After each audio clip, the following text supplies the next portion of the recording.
At the relentless urging of my supposedly best bro, I confessed my feelings to Su Wanqing right before the college entrance exam. But she turned around and ruthlessly rejected me on the spot. In the end, my crushing heartbreak caused me to fail the exam miserably, leading to my own parents kicking me out onto the streets. Meanwhile, that best friend thrived riding his fake nice guy persona. When I opened my eyes, I had regressed to just before the exam. Even though I had already been rejected by this point, I merely flashed a faint, knowing smile. My only goal now is to grind and get into my dream university, to finally live a life that is truly wild and free. With only 30 minutes left before the big exam, my older sister, no blood relation, showed up once again. You need to focus entirely on your exam right now. In 2 months, I'll be waiting for you at Southwest National Defense University. I looked up and scanned Su Wanqing, who was clad in a crisp military uniform. Her face was cold and ethereal, her waist slender and her legs endlessly long, radiating a soft beauty mixed with a sharp, heroic edge. Seeing that I remained silent, her elegant eyebrows instantly knit together in confusion. I finally snapped out of it, quickly grabbing my pencil case from the table. Time is almost up. I'm heading to the exam hall now. Su Wanqing froze in total shock.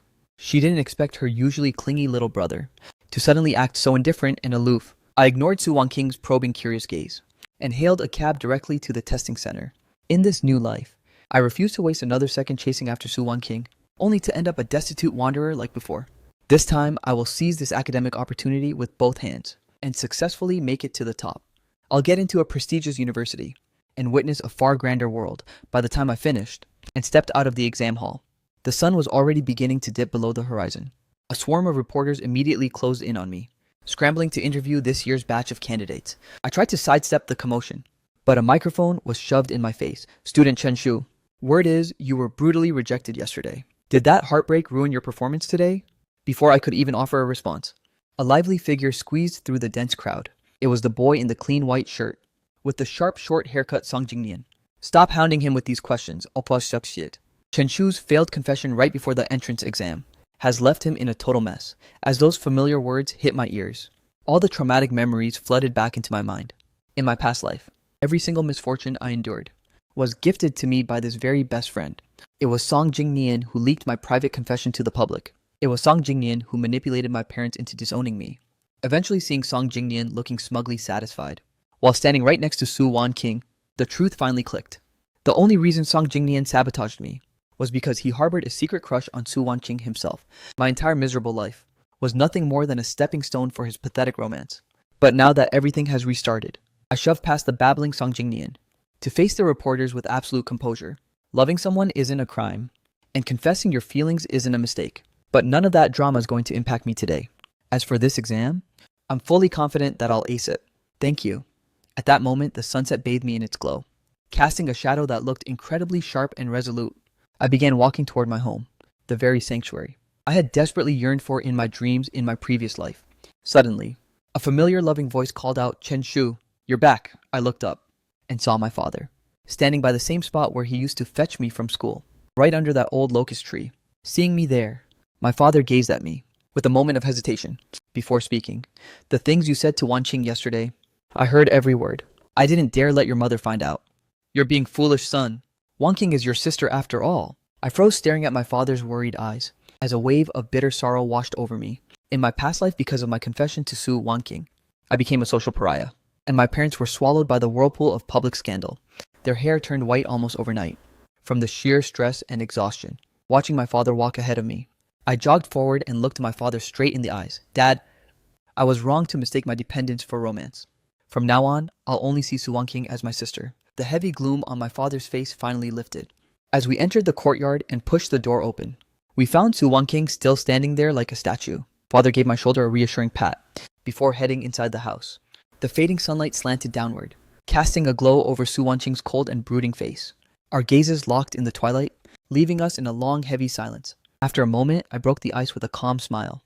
My nonsense yesterday must have really stressed you out, huh? My brain just short-circuited for a second. I'm truly sorry for that, so don't take it to heart. From now on, we're just family for life. Hearing my composed explanation, a strange, inexplicable surge of irritation rose in Su Wanqing's chest. Yesterday, I was clutching her hand and confessing my love. Yet, overnight, my entire attitude had done a total 180.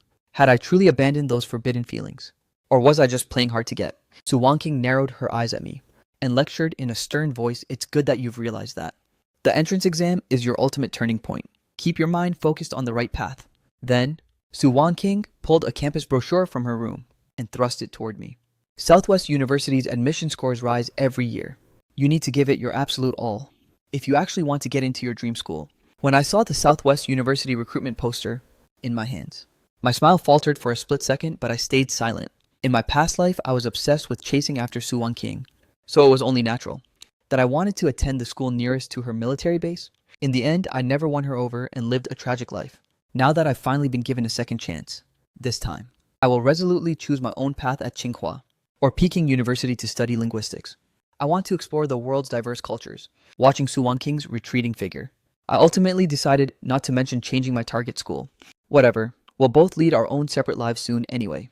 So there's no point in explaining. Clutching the brochure, I retreated to my sanctuary.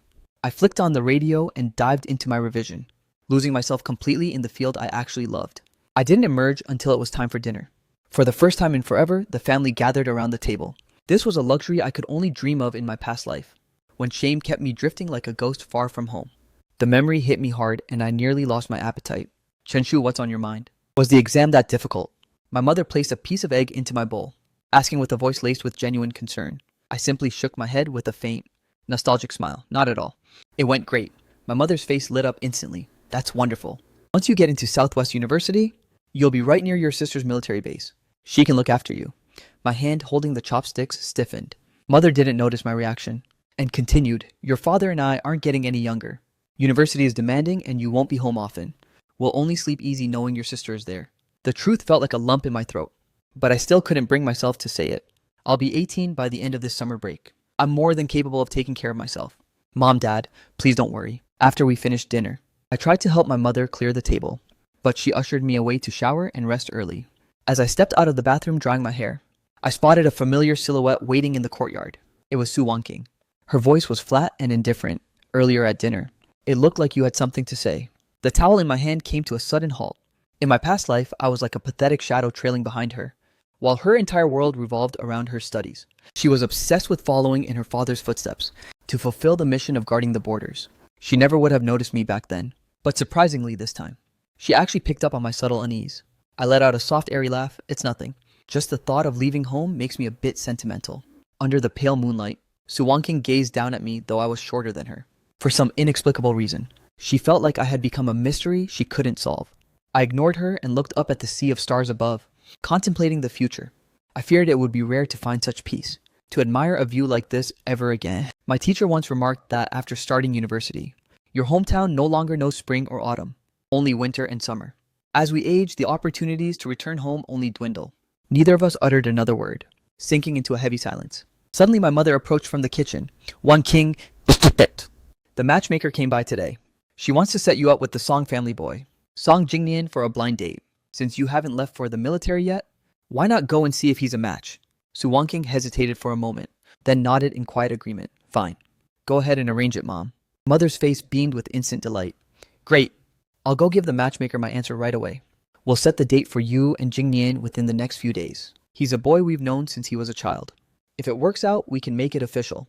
That way, when you're stationed at the base, someone will be there to look after you. After my mother hurried off, I noticed Su Wanqing preparing to head back to her room, recalling Song Jingnian's venomous nature from my past life. I couldn't help but offer a word of caution. Song Jingnian isn't as innocent as he pretends to be. Keep your guard up during that date tomorrow. Su Wanqing froze, knitting her brows as she glared at me. Chenshu, you've truly changed. Jingnian is your best friend. You shouldn't slander him like that. She slammed her bedroom door shut with a heavy thud. I stood there rooted to the spot. How did I never notice in my previous life just how fiercely Su Wanqing would defend Song Jingnian? A wave of weary helplessness washed over me. I suppose I was just overthinking things. Ultimately, whoever Su Wanqing chooses to stand beside is no longer any of my business. Returning to the sanctuary of my room, I flicked off the lights and surrendered to sleep, ensuring I had the stamina to face the final day of exams. The alarm blared precisely at 7:30. After a quick breakfast, I double-checked my permit and pens before heading out. As soon as the exam papers were distributed, the tension on my face finally melted away. The specific topics I studied last night actually appeared on the test. This time I'm destined to exceed all expectations and crush this exam with top-tier marks. Wearing a confident, determined smirk, I began scribbling across the pages with lightning speed. As the minutes ticked away, the final bell finally echoed through the halls. Every single subject was officially finished. Over a decade of poring over textbooks, countless lectures, and years of academic grind had all culminated in these few sheets of paper. Stepping out of the hall, I let out a massive stretch, feeling the weight of the world lift off my shoulders. I headed back to the village in high spirits. But the moment I reached the entrance, I realized everyone was eyeing me with looks of pure disgust. I hadn't even taken 2 steps before those filthy, insulting whispers began piercing my ears like jagged glass. Look, it's that Chen family brat. Can you believe he tried to seduce his own sister the other day? What university would ever accept a degenerate with no morals? Some people truly have no shame. He's a disgrace to Kaiksu village, yet he has the audacity to actually show his face around here. Hearing this, my blood ran cold as if I'd been plunged into ice. It felt like I was reliving the nightmare of my previous life. Back then, the news of my confession to Su Wanqing spread through the entire village overnight. It left my mind blank and filled me with unbearable humiliation. By the time I tried to explain, the rumors were a raging fire, and it was already far too late. In the end, even my parents were dragged through the mud, blamed for failing to raise a decent son. I clenched my fists until my knuckles turned white, then spun around with my head held high to face the mob. My voice boomed with absolute authority. Listen up.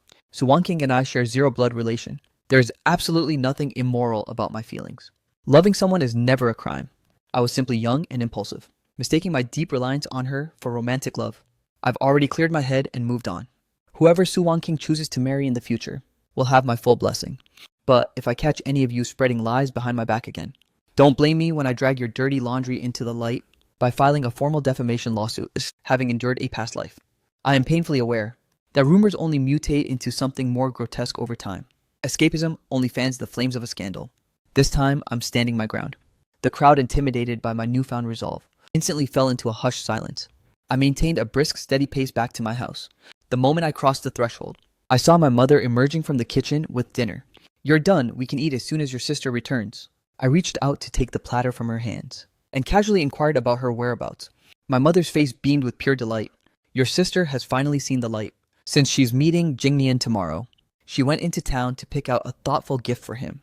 I listened to her words in silence, feeling surprisingly indifferent to the news. The only thing that genuinely caught me off guard was how much Su Wanqing seemed to value Song Jingnian. For someone usually so stoic and distant, who never wasted energy on anyone else. The fact that she'd meticulously curate gifts for him was shocking. As the final dish was placed on the table, Su Wanqing finally made her entrance. She was loaded down with shopping bags, overflowing with brand new shirts, leather bags, high-end belts, and skin creams. Mother laughed. Why did you buy so much? Su Wanqing responded calmly. A few of these are actually for you and Dad. I wanted to get you something before I head out. Oh, you silly child. You just started your career. You should be saving that money for your future. We aren't lacking for anything here. I sat through their back and forth exchange, without uttering a single word, silently savoring my favorite braised pork. Once finished, I stood up and retreated to my room. As I stepped inside, my eyes immediately landed on the framed photo of Su Wanqing and me on my desk. I walked over to the workspace and stared at our younger beaming selves in the frame. Ever since she first joined our family years ago, she had always treated me with incredible kindness. Like when I was 10 and caught a fever after being stuck in the rain, she used warm towels to soothe my burning fever, staying by my bedside through the entire night. When I was 12 and getting bullied by seniors, she didn't hesitate for a second to back me up. Even as a top-tier student with a perfect record, she took her first disciplinary warning just for me. At 15, I got hopelessly lost in the back hills, and she scoured the wilderness all night to find me, eventually carrying me home on her back. But then Su Wanqing joined the military, and our bond slowly began to wither away. And now, with Su Wanqing on the verge of starting her own family, and me heading off to a top university, these memories will finally fade into oblivion. I suppressed the storm of emotions in my chest, pulled a cardboard box from the back of my closet, and gathered every single item that had anything to do with Su Wanqing. I packed away our only photo together, the exquisite stationery box she once gave me. A childhood toys everything. I set the box aside, planning to dispose of it all the very next morning. I woke up and stepped out clutching the box, only for the door opposite mine to swing open. Su Wanqing had ditched her usual uniform, looking radiant in a brand new pink dress. She glanced at the heavy load in my arms and asked in her usual flat tone, "What's all that?" Just some old study materials and a bunch of childhood toys. I'm donating them to the kids at the orphanage, I replied with complete composure. Su Wanqing simply nodded, asking no further questions, as she walked straight toward the exit. Just as she reached the gate, she turned back and added one last thing. "Tell Mom I won't be back for dinner tonight." I watched her silhouette vanish from the courtyard, then looked down at the face-down photo, resting on the very top of the pile. A bitter smirk tugged at the corner of my mouth. Just how little does she actually care to not even notice that the frame held the only photo we had together. A moment later, I walked out to the main road and tossed every bit of it into the trash. After finishing breakfast, I caught a ride into town, planning to stock up on essentials for my upcoming university life. I scoured the city from north to south, hitting several bookstores before I finally tracked down the specific reference materials for Tsinghua and Peking University. Next, I hit the trade center to grab a thermos, wash basins, and other everyday necessities. Finally, as I passed by a pharmacy, I remembered hearing my mother coughing last night, so I stopped in for some herbal tea and cough syrup, loaded down with a mountain of bags. I was heading for the bus stop back to the village when I passed a high-end jewelry store. From inside, a sales clerk's excited voice chirped, "Oh my, this watch looks absolutely perfect on you. Your wife truly has impeccable taste." I cast a casual glance inside, and the silhouettes of Su Wanqing and Song Jingnian immediately crashed into my field of vision. I watched as Su Wanqing took Song Jingnian's hand, fastening an exquisite timepiece securely around his wrist. Staring at this scene, I felt absolutely no ripple of emotion in my heart. I simply averted my eyes and kept walking. Song Jingnian, leaning close to Su Wanqing, stepped out from the watch boutique. "Chen Shu Ti," he called. I replied with a faint, "Yeah, just picking up a few things." A flash of smug satisfaction crossed Song Jingnian's face. As he smirked, "Wanqing and I hit it off on our date. We'll be getting married very soon. You don't mind, do you?" He spoke while ostentatiously turning his wrist back and forth, deliberately flaunting the expensive watch. I didn't even bother to give it a second look, simply echoing not at all, since I had already resolved to cut them out of my life. Their personal affairs were completely irrelevant to me. Song Jingnian visibly faltered, clearly stunned by my lukewarm, indifferent reaction. He stood there momentarily speechless. Then, forcing a wide grin, he turned pointedly towards Su Wanqing and said, "We're going to be family from now on. Wanqing, your brother, is now my brother too." I just smiled without saying a word, having endured the horrors of my previous life. I had already seen right through Song Jingnian's mask. In this life, I want zero contact with a snake like him, and I'll certainly never call him a friend again. Song Jingnian's smirk became even more insufferable. "Chen Shu Wanqing and I have more shopping to do. Why don't you tag along?" "No thanks. I've got everything I need. I'm heading out." I shot him down without a second thought and hailed a ride home. Su Wanqing stared at my retreating figure, a storm of unreadable emotion swirling in her dark, silent eyes. In the end, she didn't say a single word. The moment I arrived home, I handed the medicine and supplements to my mother, before retreating back to my sanctuary. I sat at my desk, eagerly cracking open the books about Tsinghua and Peking University, instantly captivated by the deep academic heritage of the schools. Before I knew it, night had completely fallen. Suddenly, a sharp knock echoed at my door. I opened it to find Su Wanqing standing there. "I saw your lights were still on. Why aren't you asleep yet?" I replied flatly. I was just about to turn in. Su Wanqing studied my distant expression, her brow furrowing in a sudden display of irritation. She could feel how cold I had become toward her lately, and it sparked an inexplicable sense of frustration in her heart. Her eyes scanned the room and landed on a spot on my desk that was now conspicuously empty. "What happened to the photo frame that was there?" she asked. I took a quick glance back, and a lie slid off my tongue effortlessly. "It accidentally broke. I sent it out to get repaired." For some strange reason, the moment Su Wanqing heard that answer, the simmering tension in her chest seemed to dissipate. "Then make sure you get some rest soon." With that, she turned and disappeared into her own room. In my past life, I never dared to lie to Su Wanqing, because she could always see right through me. But now even a blatant casual lie like that went completely unnoticed by her. I let out a self-deprecating chuckle, then shut the door and climbed into bed. Over the next few days, I spent every waking hour reading or waiting for my results. As for Su Wanqing, she was out from dawn until dusk, busy nurturing her blooming romance with Song Jingnian. The days continued to flow by like a steady stream. June 24th, the long-awaited day for college entrance exam results finally arrived. At the crack of dawn, I dashed to school to check my final score. Just as I reached the campus gates, a sleek white Santana pulled up beside me. A voice from inside called out, "Chen Shu, are you here to check your results too?" I had intended to just walk past, but hearing my name, I turned around to see who it was. Stepping out of the car was a woman with delicate features and a playful, lingering smirk on her lips. Searching my memory, I recognized her as my classmate Gu Qinghan. Gu Qinghan came from an elite background, the daughter of high-ranking officials. However, we had barely exchanged words in the past. We were practically strangers. I gave a polite nod. She didn't seem to mind my formal distance, approaching me with natural ease. "Let's head in together." The two of us walked into the teacher's office. The moment I was handed my transcript, despite having estimated my score beforehand, my heart began to race with intense anxiety, calming my erratic pulse. I slowly unfolded the paper. My eyes darted straight to the total score at the bottom. There it was, in bold black and white. I scored a 701. My frayed nerves finally snapped into a state of pure relief. I had previously researched The admission cutoff scores for Tsinghua and Peking University, which usually hovered around 690. This score was my golden ticket into the nation's top schools. Thank you, Teacher Wang. Eager to share the news with my parents, I rushed out. But after waiting forever, no bus appeared. Luckily, Gu Qinghan offered me a lift since we were headed the same way. The moment I hopped out of the car at home, I saw them hand in hand. Su Wanqing and Song Jingnian stepping out of the courtyard. I quickly averted my gaze, turning to thank Gu Qinghan in the driver's seat. Gu Qinghan's face was still lit up with that radiant smile. Chenshu, if you really want to thank me, why not come to my birthday party in a few days? I paused, then gave a soft smile as soon as Gu Qinghan drove away and I prepared to head inside. Song Jingnian's voice boomed with exaggerated shock. Chenshu, was that Gu Qinghan just now? Are you two actually dating?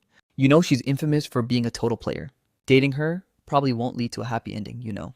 I furrowed my brow, and just as I was about to retort, Su Wanqing's sharp lecturing voice cut in. Jingnian is right. A family like the Gus is not on our level. Stop associating with people like her. Besides, you're still too young. Mind your manners, and stop fooling around with random strangers. Hearing her words made my skin crawl with irritation. I was merely getting a ride home from a classmate. How did that translate into fooling around? What right does Su Wanqing have to say that? I shot a cold sideways glance at her. The words escaping my lips instinctively, I'm an adult now. Who I choose to befriend is my own business. I'm exhausted. I'm going inside. With that, I brushed past them and entered the courtyard. Su Wanqing stood frozen glaring at my bedroom door, her expression darkening with every passing second. She only snapped out of it when Song Jingnian nudged her. I didn't give a damn about her reaction. After sharing my test scores with my parents that evening, the next hurdle was submitting my college applications. To keep it a secret from her, I waited for a day when Su Wanqing was out of the house to go to the school library and apply via computer. A few days later, I went back to the library to return some books. On my way home, I ran into Gu Qinghan and her squad of friends. I intended to just offer a polite nod and keep moving, but Gu Qinghan suddenly asked Chenshu want to go skating. Before I could even get a word out, her friends started teasing and hyping her up. The birthday girl wants to go skating today. Only then did I realize it was actually her birthday. I didn't want to be a buzzkill and ruin her mood. And so, the whole group headed to the town's largest roller rink. Noticing me standing there, looking like a lost puppy, Gu Qinghan approached with skates in hand. Never tried it. Don't sweat it. I'll show you the ropes. I nodded and agreed. Once we had our skates on and hit the rink, I looked toward the railing and spotted two familiar figures on the other side, Su Wanqing and Song Jingnian. I felt a hint of amusement. I never imagined someone as straight-laced as Su Wanqing would actually accompany Song Jingnian to a roller rink. I offered a casual greeting, looking perfectly unbothered. Beside me, Gu Qinghan paused for a heartbeat before chiming in with a friendly, "Hey there, I'm Gu Qinghan."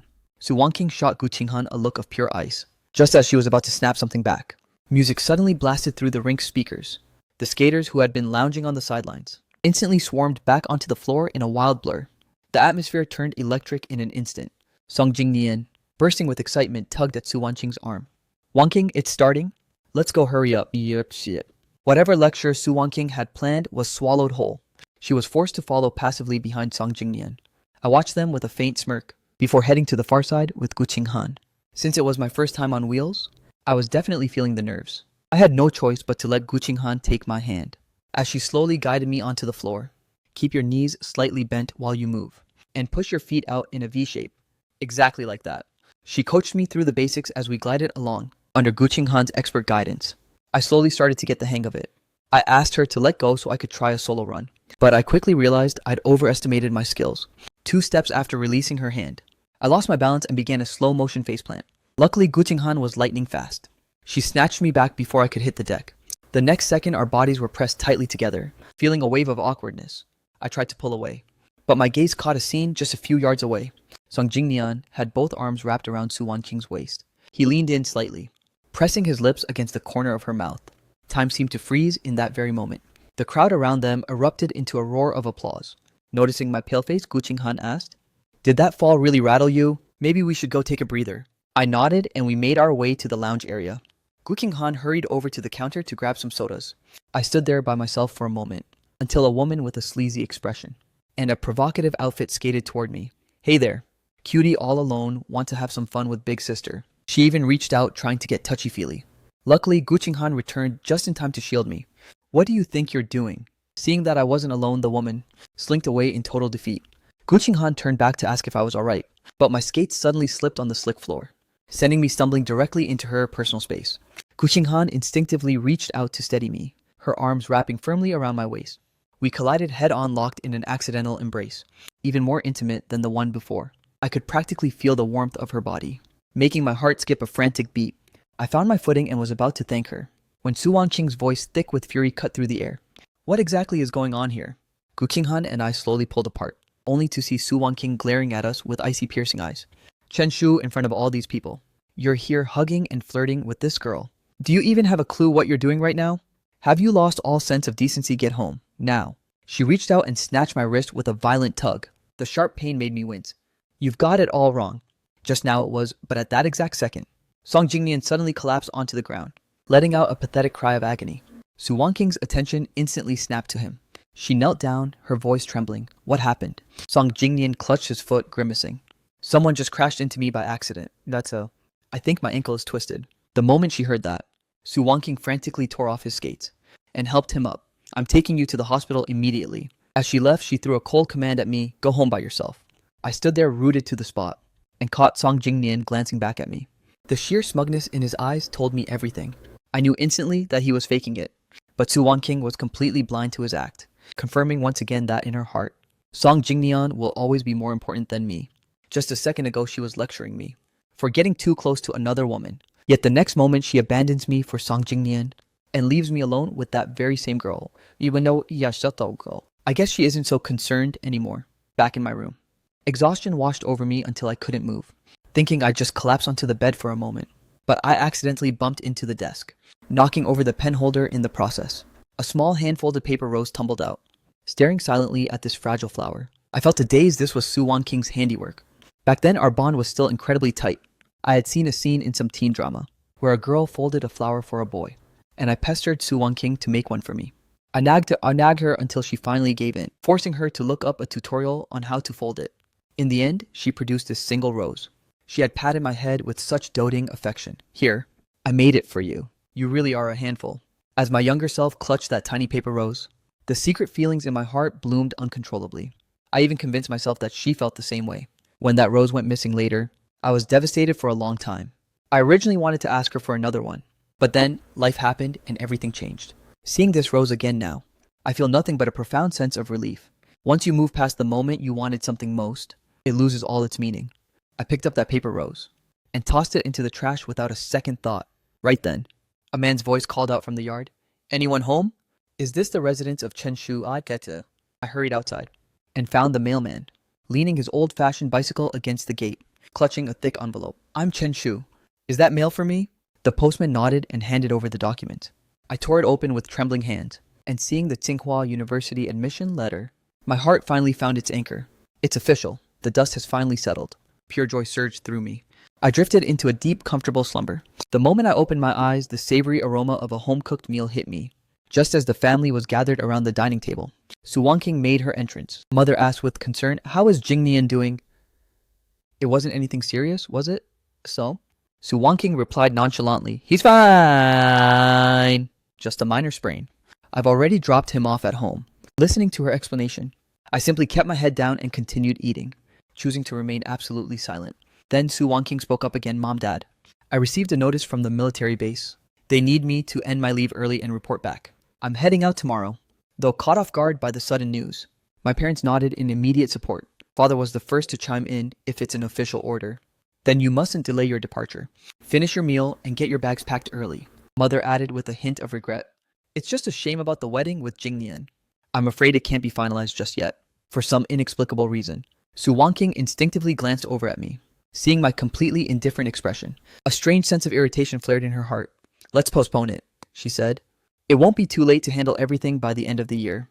My parents considered this for a moment, before nodding their approval. Su Wanqing's gaze locked onto me again, as she spoke almost as if possessed. Your admission letter should be arriving within the next few days, right? Jingnian applied to Southwest University as well. You should travel there together when the time comes. It'll be safer if you look out for each other on the road. Since you're both headed to Southwest University anyway, you might as well be travel companions. My parents immediately chimed in with their agreement. Thinking about the acceptance letter I received this afternoon, I hesitated, debating whether or not to come clean. Mother took over the conversation, looking at Su Wanqing. Wanqing, once Chen Shu arrives at Southwest, you must look after your brother. I won't be able to rest easy otherwise. Hearing all of this, I sat there with a mouthful of rice, ultimately deciding to keep my mouth shut for now. I didn't want to cause my mother any unnecessary stress, worry so much that she loses sleep all night. I'll just deal with the fallout once I get there. The following morning, the entire family rose early, gathering at the gate to bid Su Wanqing farewell. Knowing this was a long goodbye, I took the initiative to offer a parting word. Sister, please stay safe on the road. Su Wanqing nodded, looking at me with a lecturing gaze. You don't truly understand Guqing Han's character. You need to keep your guard up from now on. Besides, the new semester starts very soon.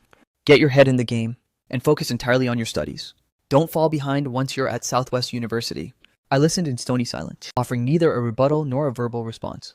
Yet Su Wanqing kept her eyes locked on me, clearly waiting for me to give her a clear answer. I gave a perfunctory nod.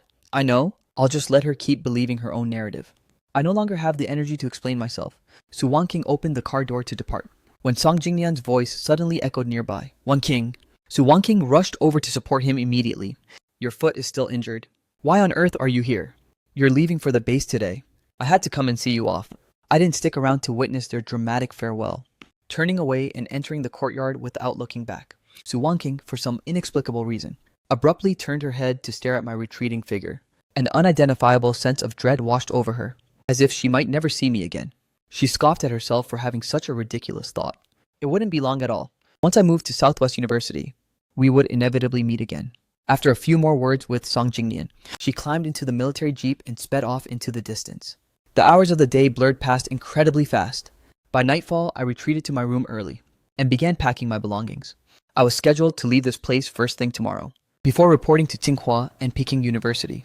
I did extensive research on the capital and the campus. Knowing the winters in the capital were brutal, I packed several extra layers of heavy winter gear. I gathered all the essentials I'd bought at the market and secured them firmly inside my suitcase. As I was clearing out my desk drawers, my eyes landed on two family portraits tucked inside. One was captured when I was just a small child, back before Su Wanqing ever entered our lives. In that photo, it was only the three of us. The other was taken 2 years ago with Su Wanqing, expanding our family portrait from 3 people to 4. However, I only reached for the original trio photo and tucked it securely into my suitcase. Once everything was packed, I washed up and headed to bed. That night, I slept more soundly than ever. A peaceful slumber completely devoid of dreams. The next morning, while the sky was still a hazy gray, I left a final letter on the table in the main hall, then picked up my suitcase and quietly departed. The world outside was eerily still. My parents were still lost in their dreams. Before leaving, I took one last look at my parents' room. 1,000 words boiled down to a single thought: Mom, Dad, take care. Then I marched out of the courtyard with my head held high. Half an hour later, I was on the train bound for the capital. I felt flashes of my past life of being exiled from the village, and living those pathetic, miserable days flickered through my mind. This time, I haven't repeated those tragic mistakes. In this life, I'm finally living for myself. With a thunderbolt. The train began its journey forward. My eyes shimmered with boundless hope and anticipation. From now on, my life is only going to get better. Since I had woken up so early, I soon found myself drifting off to sleep, in that hazy state between dreams and reality. I felt my head rest against someone's shoulder. I snapped awake, instantly startled, and as I glanced at the person beside me, I saw an incredibly familiar profile. Guqing Han, what on earth are you doing here? Guqing Han turned toward me with a smirk. Oh, you're awake. I'm headed to the capital, obviously just like you. Wait, you were accepted into Tsinghua and Peking University too. I was utterly blindsided by the news. Guqing Han nodded with a playful smile. And just like that, the two of us set off together toward our new lives at the university. Meanwhile, back at the Chen residence, my father and mother woke as usual and headed to the kitchen. Breakfast was served, yet there was still no sign of me. Mother wiped her hands and went to my room to wake me, only to find that my door was already standing ajar. She pushed the door open to find all my belongings gone, the bed meticulously made and stripped of its usual warmth. But I was nowhere to be found. A surge of panic gripped my mother's heart, and her eyes immediately locked onto a solitary envelope resting on the desk. She shrieked in desperation, "Old Chen, come quick, your son is gone." My father rushed in frantic. What happened?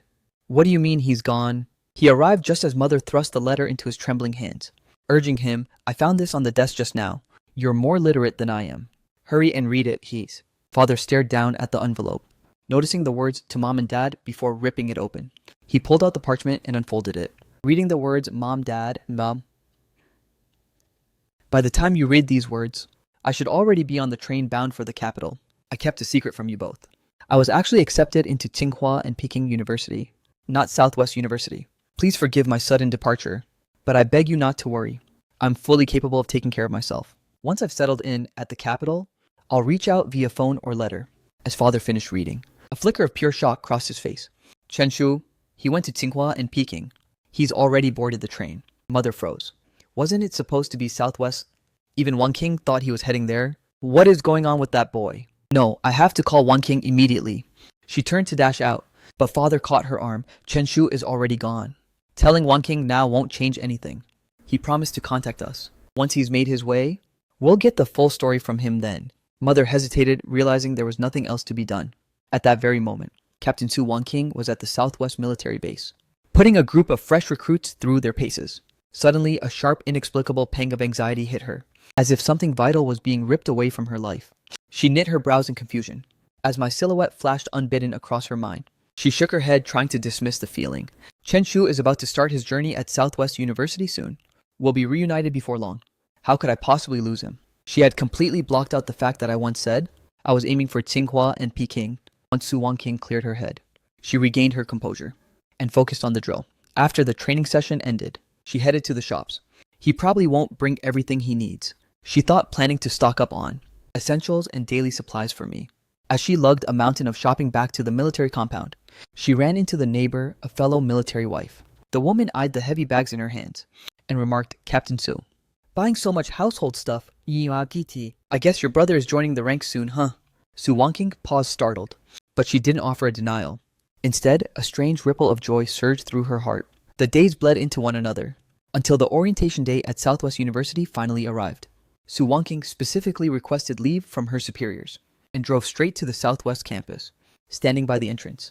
Her eyes scanned the tidal wave of incoming students, with predatory focus, terrified she might miss my arrival. Suddenly, she spotted a familiar silhouette and was about to rush forward, when a delighted voice called out from behind Wanqing, "Are you actually here waiting for me?"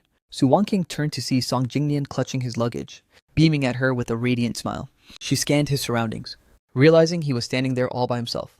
So she asked, "Why are you alone? Isn't Chen Shu with you?" Song Jingnian's eyes flickered with a strange light. "You didn't know?" he asked, acting shocked. Chen Shu already left for Tsinghua and Peking with Gu Qinghan. Su Wanqing froze in absolute shock, her heart feeling as if it had been hurled into a bottomless abyss.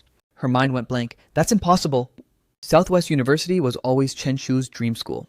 How could he suddenly end up at Tsinghua and Peking? The words died in her throat, as a memory of my voice suddenly echoed in her head. Sister, I want to study linguistics at Tsinghua and Peking, so I can become a teacher one day. This path actually suits me best. She had always dismissed those words as mere jokes, assuming I was only acting out or being petty, because of her closeness with Song Jingnian. But in reality, those were my true unfiltered ambitions. Su Wanqing couldn't stomach this reality. She had to find me and demand an explanation. She spun around and marched toward her car, but Song Jingnian grabbed her arm. Wanqing, I just arrived here. Everything is so unfamiliar and strange. Can't you stay and help me? Before he could even finish his plea, Su Wanqing shook off his hand. Handle it yourself. I have urgent business to take care of. With that, she floored it and sped away in a cloud of dust. Song Jingnian stared at the vanishing taillights, gritting his teeth in frustration, his heart seething with resentment. Then a slow predatory smirk crept onto his face. He turned and strolled through the gates of Southwest University. It didn't matter. He was the one close to her now, and proximity is power. Chen Shu was already a world away in the capital. Finally, no one stood between him and Su Wanqing. The moment Su Wanqing returned to the compound, she frantically dialed the Kaichu village office. While waiting for my parents to pick up the line, her mind was a chaotic storm of anxiety. She didn't even know what kind of answer she was hoping to hear. Deep down, she knew no explanation would satisfy her, because the one outcome she truly desired seemed to have slipped through her fingers forever. Lost in her trance, she was snapped back by mother's voice. Wanqing, are things going well at the base? Su Wanqing nodded absently. I'm fine. Don't worry about me. I'm calling because I need to know, did Chen Shu really go to the capital? He did. That boy snuck away the very day after you left, leaving nothing behind but a goodbye letter. The mere mention of it still made mother's voice crack with lingering anger. Su Wanqing's heart sank as she pressed further. Has he reached out any letters or phone calls? She couldn't just abandon her post at the military, so a phone call or a letter was the only bridge left between us. Letters would require my specific address, which he doesn't have. Not yet, Mom sighed. Your father and I have been waiting by the phone ourselves. But we expect news any day now. Mom, if Chen Shu leaves a number or an address, could you please let me know immediately? Su Wanqing's voice was thick with suppressed emotion, carrying a desperate trace of a plea. It sounded bizarre to her mother's ears, but she didn't dwell on the strangeness. She simply nodded. Fine. I'll tell you the moment I hear something. Su Wanqing hung up her chest, tightening painfully. Honestly, she still couldn't wrap her head around it. Why did I suddenly ditch everything for Tsinghua? Didn't I love her? Weren't we supposed to be together forever? Guqing Han's face suddenly flashed through her mind, sending a sharp agonizing pang through her heart. Could I really have fallen for that Guqing Han girl? Absolutely not. Those words roared in her mind, startling even herself with their intensity. Deeply buried within her soul, a seed of affection she hadn't even recognized was now violently breaking through the soil. This newfound clarity left Su Wanqing reeling, yet she was finally forced to confront her true undeniable feelings for me. Meanwhile, I had already finished my registration at Tsinghua University. I was assigned to room 502 in building 5. When I hauled my luggage into the dorm, it was empty. I was the first to arrive. It was a 6-person room, fitted with classic iron-framed bunk beds. A massive wooden table sat in the center of the floor, meant for both late-night study sessions and meals. I claimed a bottom bunk near the door, and immediately began scrubbing the place down. An hour later, I finished making my bed, surveying the refreshed and clean dorm room. A satisfied smile spread across my face. After tucking my suitcase away, I realized I needed to let my family know I was safe, so I headed out to find a public phone booth. The call connected, and a moment later, my mother's voice erupted like a volcano. Chen Shu, you've got some nerve? How dare you sneak off to the capital behind our backs?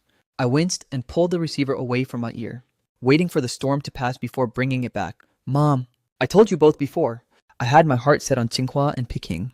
Mother immediately interjected. Even so, you shouldn't have just vanished. Without even saying a single word, I went silent for a moment before apologizing. Mom, I'm sorry. Hearing my remorse, her fury finally began to simmer down. She began probing about my current situation at the university, before remembering something important. Can you give me a phone number or an address? She asked. Just in case something happens and we need to reach you. I explained that there was no private phone in the dorm, only a single line located in the security office. I'll give you the number for that station, along with my room info building 5 room 502. But that line is constantly buzzing with calls automatique, so there's no guarantee I'll actually pick up. This was information Guqing Han had shared at the gate, right before handing me the contact details. I recited the number to my mother as promised. We exchanged a few more words before finally hanging up. By the time I returned to the dormitory, several other guys had already moved in. Seeing me enter, a boy sitting on the adjacent bunk was the first to wave. Yo, what's up? You must be my neighbor for the semester, right? I'm Jang Chong. I nodded with a friendly smile. Hey there. Name's Chen Shu. The others followed suit, introducing themselves one by one. And just like that, the crew of room 502 was complete. Zhang Chen was the life of the party, loud and cheerful. Plus, he was a born and bred local from the capital. He kept rambling on about all the legendary hotspots around the city. I'll have to take you guys out once we have some free time. How about the National Day holiday? The others weren't locals, but since they lived relatively close by, they shook their heads, saying they'd probably head home for the break. Finally, Zhang Cheng turned his gaze toward me. Don't tell me you're bailing to go home too. I hesitated for a moment, knowing I'd run off to the capital in secret, without giving Su Wanqing a single heads up. She was bound to hunt me down for an interrogation. If I went back for the holiday, our paths would inevitably cross. And frankly, she's the last person I want to see right now.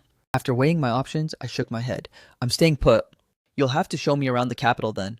Zhang Cheng flashed a grin and clapped me on the shoulder. Deal. Then it's settled between us. There's a massive military parade this year, and we definitely shouldn't miss the spectacle. From that day on, everyone in our dorm dived headfirst into life at Tsinghua University.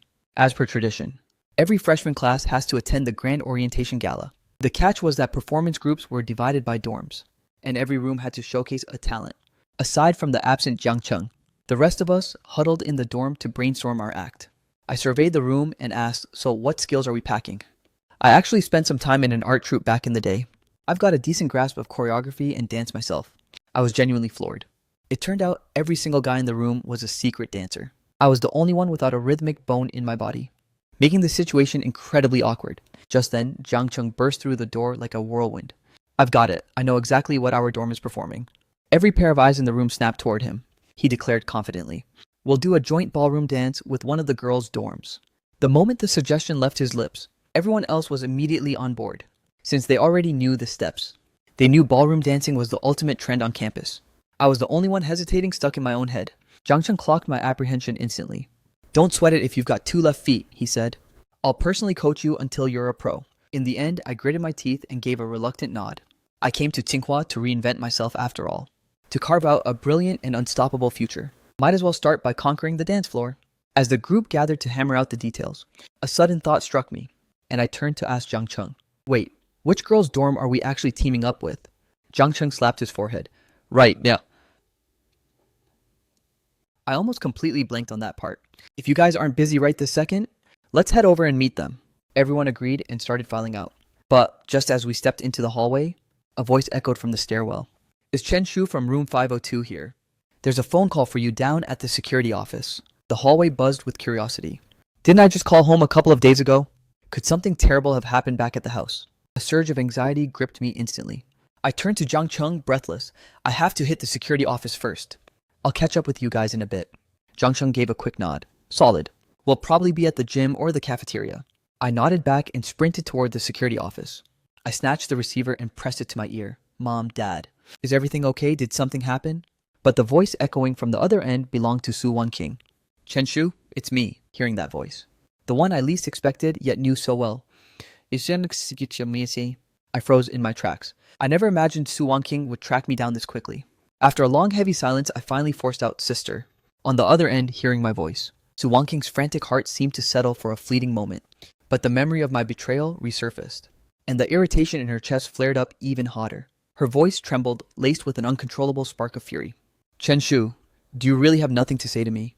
The line fell dead silent once again. This hollow quiet filled Su Wanqing with an inexplicable dread. Just as she was bracing herself to speak again, I finally broke. Sister, everything I wanted to say I've already said to your face. I've made it to the capital, now I'm at Tsinghua. You don't need to waste your breath worrying about me. Just focus on having a happy life with Song Jingnian. As the words landed, Su Wanqing felt a suffocating pressure in her chest. So, you did all this because of him, before she could finish. I cut her off sharply. None of that matters anymore. We might be siblings, but we both have our own paths to walk. I finally found my own purpose in life. You can officially stop stressing over me. Listening to my detached and effortless tone, a bitter taste filled Su Wanqing's mouth. She could feel the cold, vast distance I was placing between us. But even as she felt me slipping away, she was forced to confront the deep-seated obsession she had for me. Yet she had no idea how to even begin putting it into words, seeing that the other end had gone completely silent, and having no desire to dredge up the past.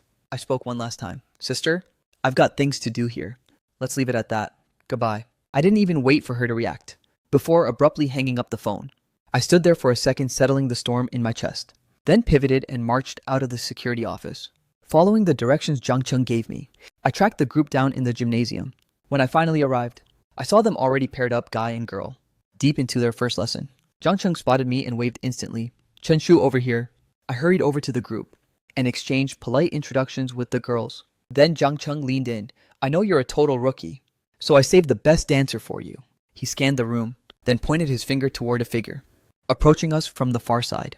That's her. I followed his gaze, to a girl with a slender, elegant frame walking our way. I recognized her instantly. It was Gu Qinghan. A faint smile tugged at my lips as I greeted her. Oh, it's you.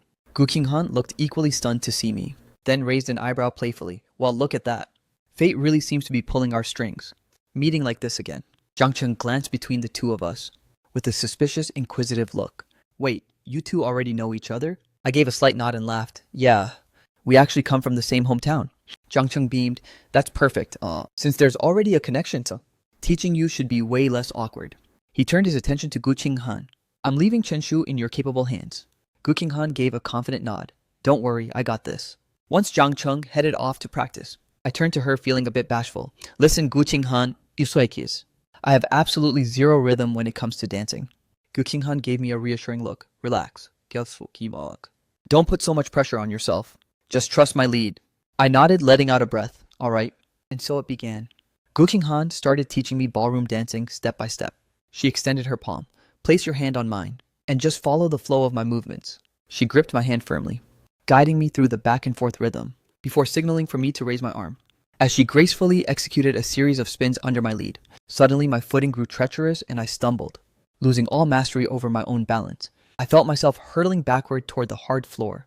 A sharp cry escaped my lips as I braced for the impact, squeezing my eyes shut in pure terror. But after several heartbeats of waiting, the expected surge of pain never came. Instead, Gu Qinghan's teasing voice drifted into my ear. How much longer do you plan on leaning on me like this, huh? My eyes snapped open instantly, only to realize Gu Qinghan had caught me in a firm embrace. I had been saved from a humiliating crash. Meeting her shimmering, playful gaze, a deep flush crept up to the tips of my ears. I scrambled to my feet and gently pushed her away. Gu Qinghan withdrew her hand unbothered. No harm done. Shall we get back to it? I nodded, proceeding with the utmost caution this time. Mercifully, I managed to stay upright for the rest of the set. I let out a long ragged sigh of relief.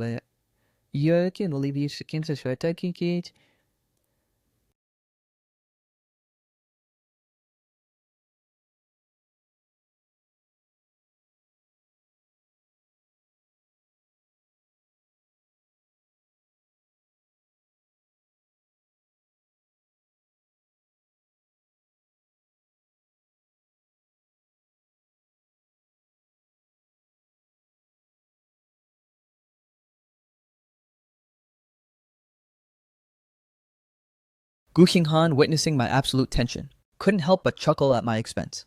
There's no need to be so high-strung, she said. Dancing is supposed to be an exhilarating experience. You have to loosen up and actually enjoy the rhythm. I nodded frantically. I get it. I'll try my best to relax. Just then, Jang Chong sauntered over to check our progress. Seeing me struggle for an answer, Gu Qinghan spoke up for me. Don't you worry, she said confidently. With me as his partner, he won't be holding anyone back. Oh, I'm not worried about that at all. Chen Shu, don't let the pressure get to your head, Jang Chong added, looking me in the eye. I gave a slight wave to show I understood. That's enough for today. Let's go grab some grub. All kinchko, Jang Chong declared, gathering the rest of the crew to head for the cafeteria. While we were busy devouring our meal, Jang Chong suddenly pivoted back to me. Hey, Chen Shu, was that a family member on the phone earlier? My chopsticks froze midair. It was my sister. Oh, so you've got a sister. How old is she? Where is she stationed now? Jang Chong's gossip radar was off the charts, as he bombarded me with an endless stream of questions. I was honestly exhausted from the interrogation. The last thing I wanted was to keep talking about Su Wanqing. Gu Qinghan, who was sitting directly opposite me, picked up on my visible discomfort and immediately pivoted the topic. Student Chen, the orientation gala is only a few days away. You really need to step up your practice. Feel free to track me down whenever you need help. I'm in building 1 room 401. With Gu Qinghan jumping into the conversation, Jang Chong finally dropped the interrogation about Su Wanqing. I let out a silent sigh of relief and quickly agreed. All right, well then, as soon as we finish eating, if you're free, please give me another lesson. Gu Qinghan shot me a knowing look. Soon, the others went their separate ways to handle other business. I followed Gu Qinghan back to the gymnasium to resume my struggle with the dance steps. Time blurred as the days flew by, and suddenly the night of the orientation gala arrived. When it was finally our turn to take the stage, a wave of stage fright hit me out of nowhere. Standing beside me, Gu Qinghan leaned in. Don't panic.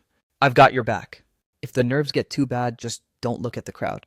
Just pretend we're back practicing in the empty gym. I took a deep, shaky breath and managed a nod during the performance. I mirrored Gu Qinghan's rhythm, stepping back and forth, executing every spin with precision. Our synchronization was surprisingly flawless.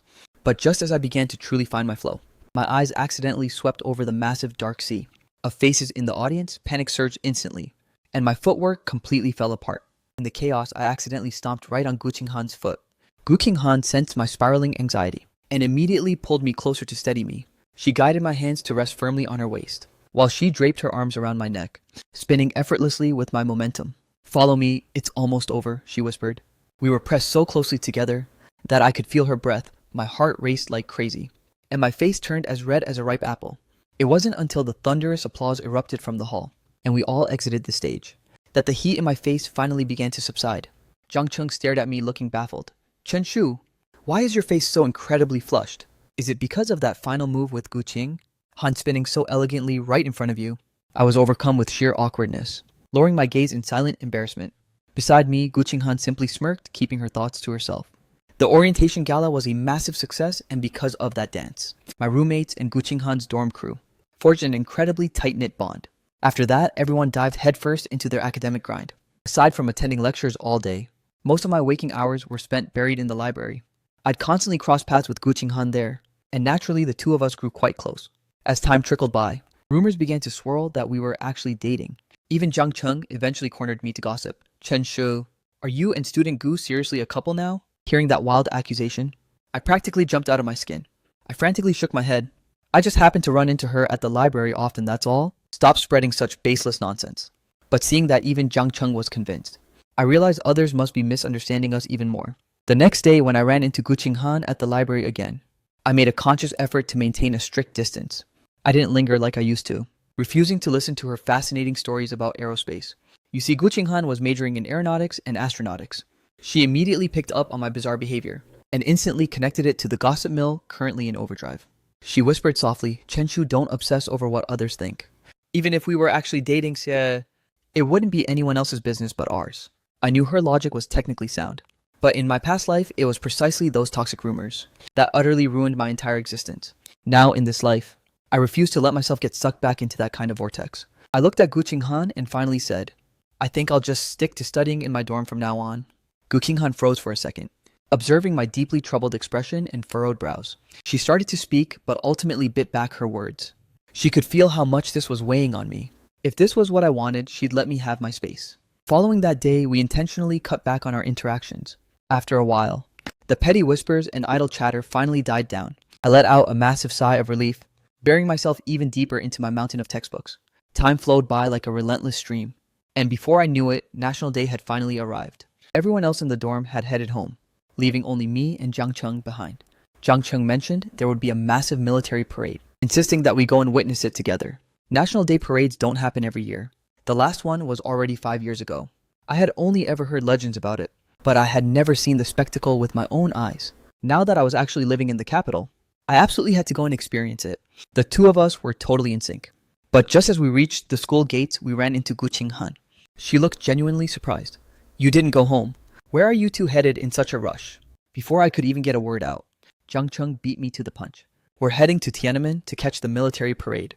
"What a coincidence, so am I." "Let's go together," Guqing Han said, her eyes locked on me, as if she were terrified I might turn her down. I nodded and we hopped into Guqing Han's black Santana. By the time we hit Tiananmen, the place was a sea of people. Jang Chong and I just stared at each other in disbelief, our eyes screaming, "What do we do now?" "Just follow me. You won't be able to see a thing from back here," Guqing Han commanded, leading us toward a completely different vantage point. Once I was standing right at the very front, with a crystal clear view of the entire parade ground, I looked at Guqing Han utterly stunned. I suddenly recalled the rumors I'd heard back on campus, that her grandfather was a high-ranking official in the capital's military. No wonder she could snag such a prime location. Jang Chong was standing there, jaw dropped in awe. "Guqing Han, who exactly are you? How on earth did you land us a VIP spot like this?" Guqing Han acted like it was no big deal. "It's nothing. Look, the parade is about to start." Standing beside them, I noticed something. The way Jang Chong looked at Guqing Han had shifted. His gaze was clouded with something else, something complicated. I didn't dwell on it for too long, refocusing all my attention on the grand ceremony ahead. As the ceremonial cannons roared in unison, Tiananmen Square began to echo with the rhythmic, perfectly synchronized thunder of marching boots. The Air Force clad in their crisp white uniforms, the Navy in their sleek blue uniforms, and the Army in their sharp green attire. Row after row marched majestically before our eyes. Watching them radiate such high spirits and indomitable morale, I felt deeply moved. My heart was pounding with sheer national pride. Suddenly, another squad in forest green uniforms marched forward. I watched with rapt attention until my gaze locked onto a slender, commanding figure leading the formation. My heart skipped a beat, and my eyes widened in utter disbelief as I recognized that familiar silhouette, goose-stepping with precision right past me. It was Su Wanqing. She actually came to the capital, and she's even part of the official parade. For a moment, my mind was a chaotic blur, my eyes clouded with complete bewilderment. "Chenshu, hello, did you hear a word I said?" I felt a gentle nudge against my shoulder, snapping me back to reality. I looked at Jang Chong. "What were you daydreaming about just now?" I said, "I'm parched. Let's go grab some water." "Right, yeah," I nodded absently. As I turned my head, I met Guqing Han's sharp, scrutinizing gaze. Guqing Han had seen her too. She spotted Su Wanqing and instantly clocked my distress. Ever since our days back in Kaichu village, she had sensed something off about our sibling bond. Guqing Han furrowed her brow. Yet she didn't recklessly pry into my business. After all, those were my private matters, even if the sight left a bitter taste in her mouth. The three of us returned to campus after the ceremony. Jang Chong and I hopped out and thanked Guqing Han, watching as her car sped away into the distance. Just as we were about to head to the dorm, Jang Chong suddenly blurted out, "Chenshu, I've decided. I'm going to pursue Guqing Han." Hearing that bombshell, I nearly tripped over my own feet and face planted. I stared at Jang Chong in absolute shock, struggling for several seconds to find my voice. "You're saying, What? Jang Chong grabbed my arm hyped. I've realized that I'm totally into Guqing Han. I'm going to write her a love letter. You've got to wingman for me. You're the top tier student in the Chinese department. So help me craft a masterpiece of a love poem. To win over Guqing Han, alright.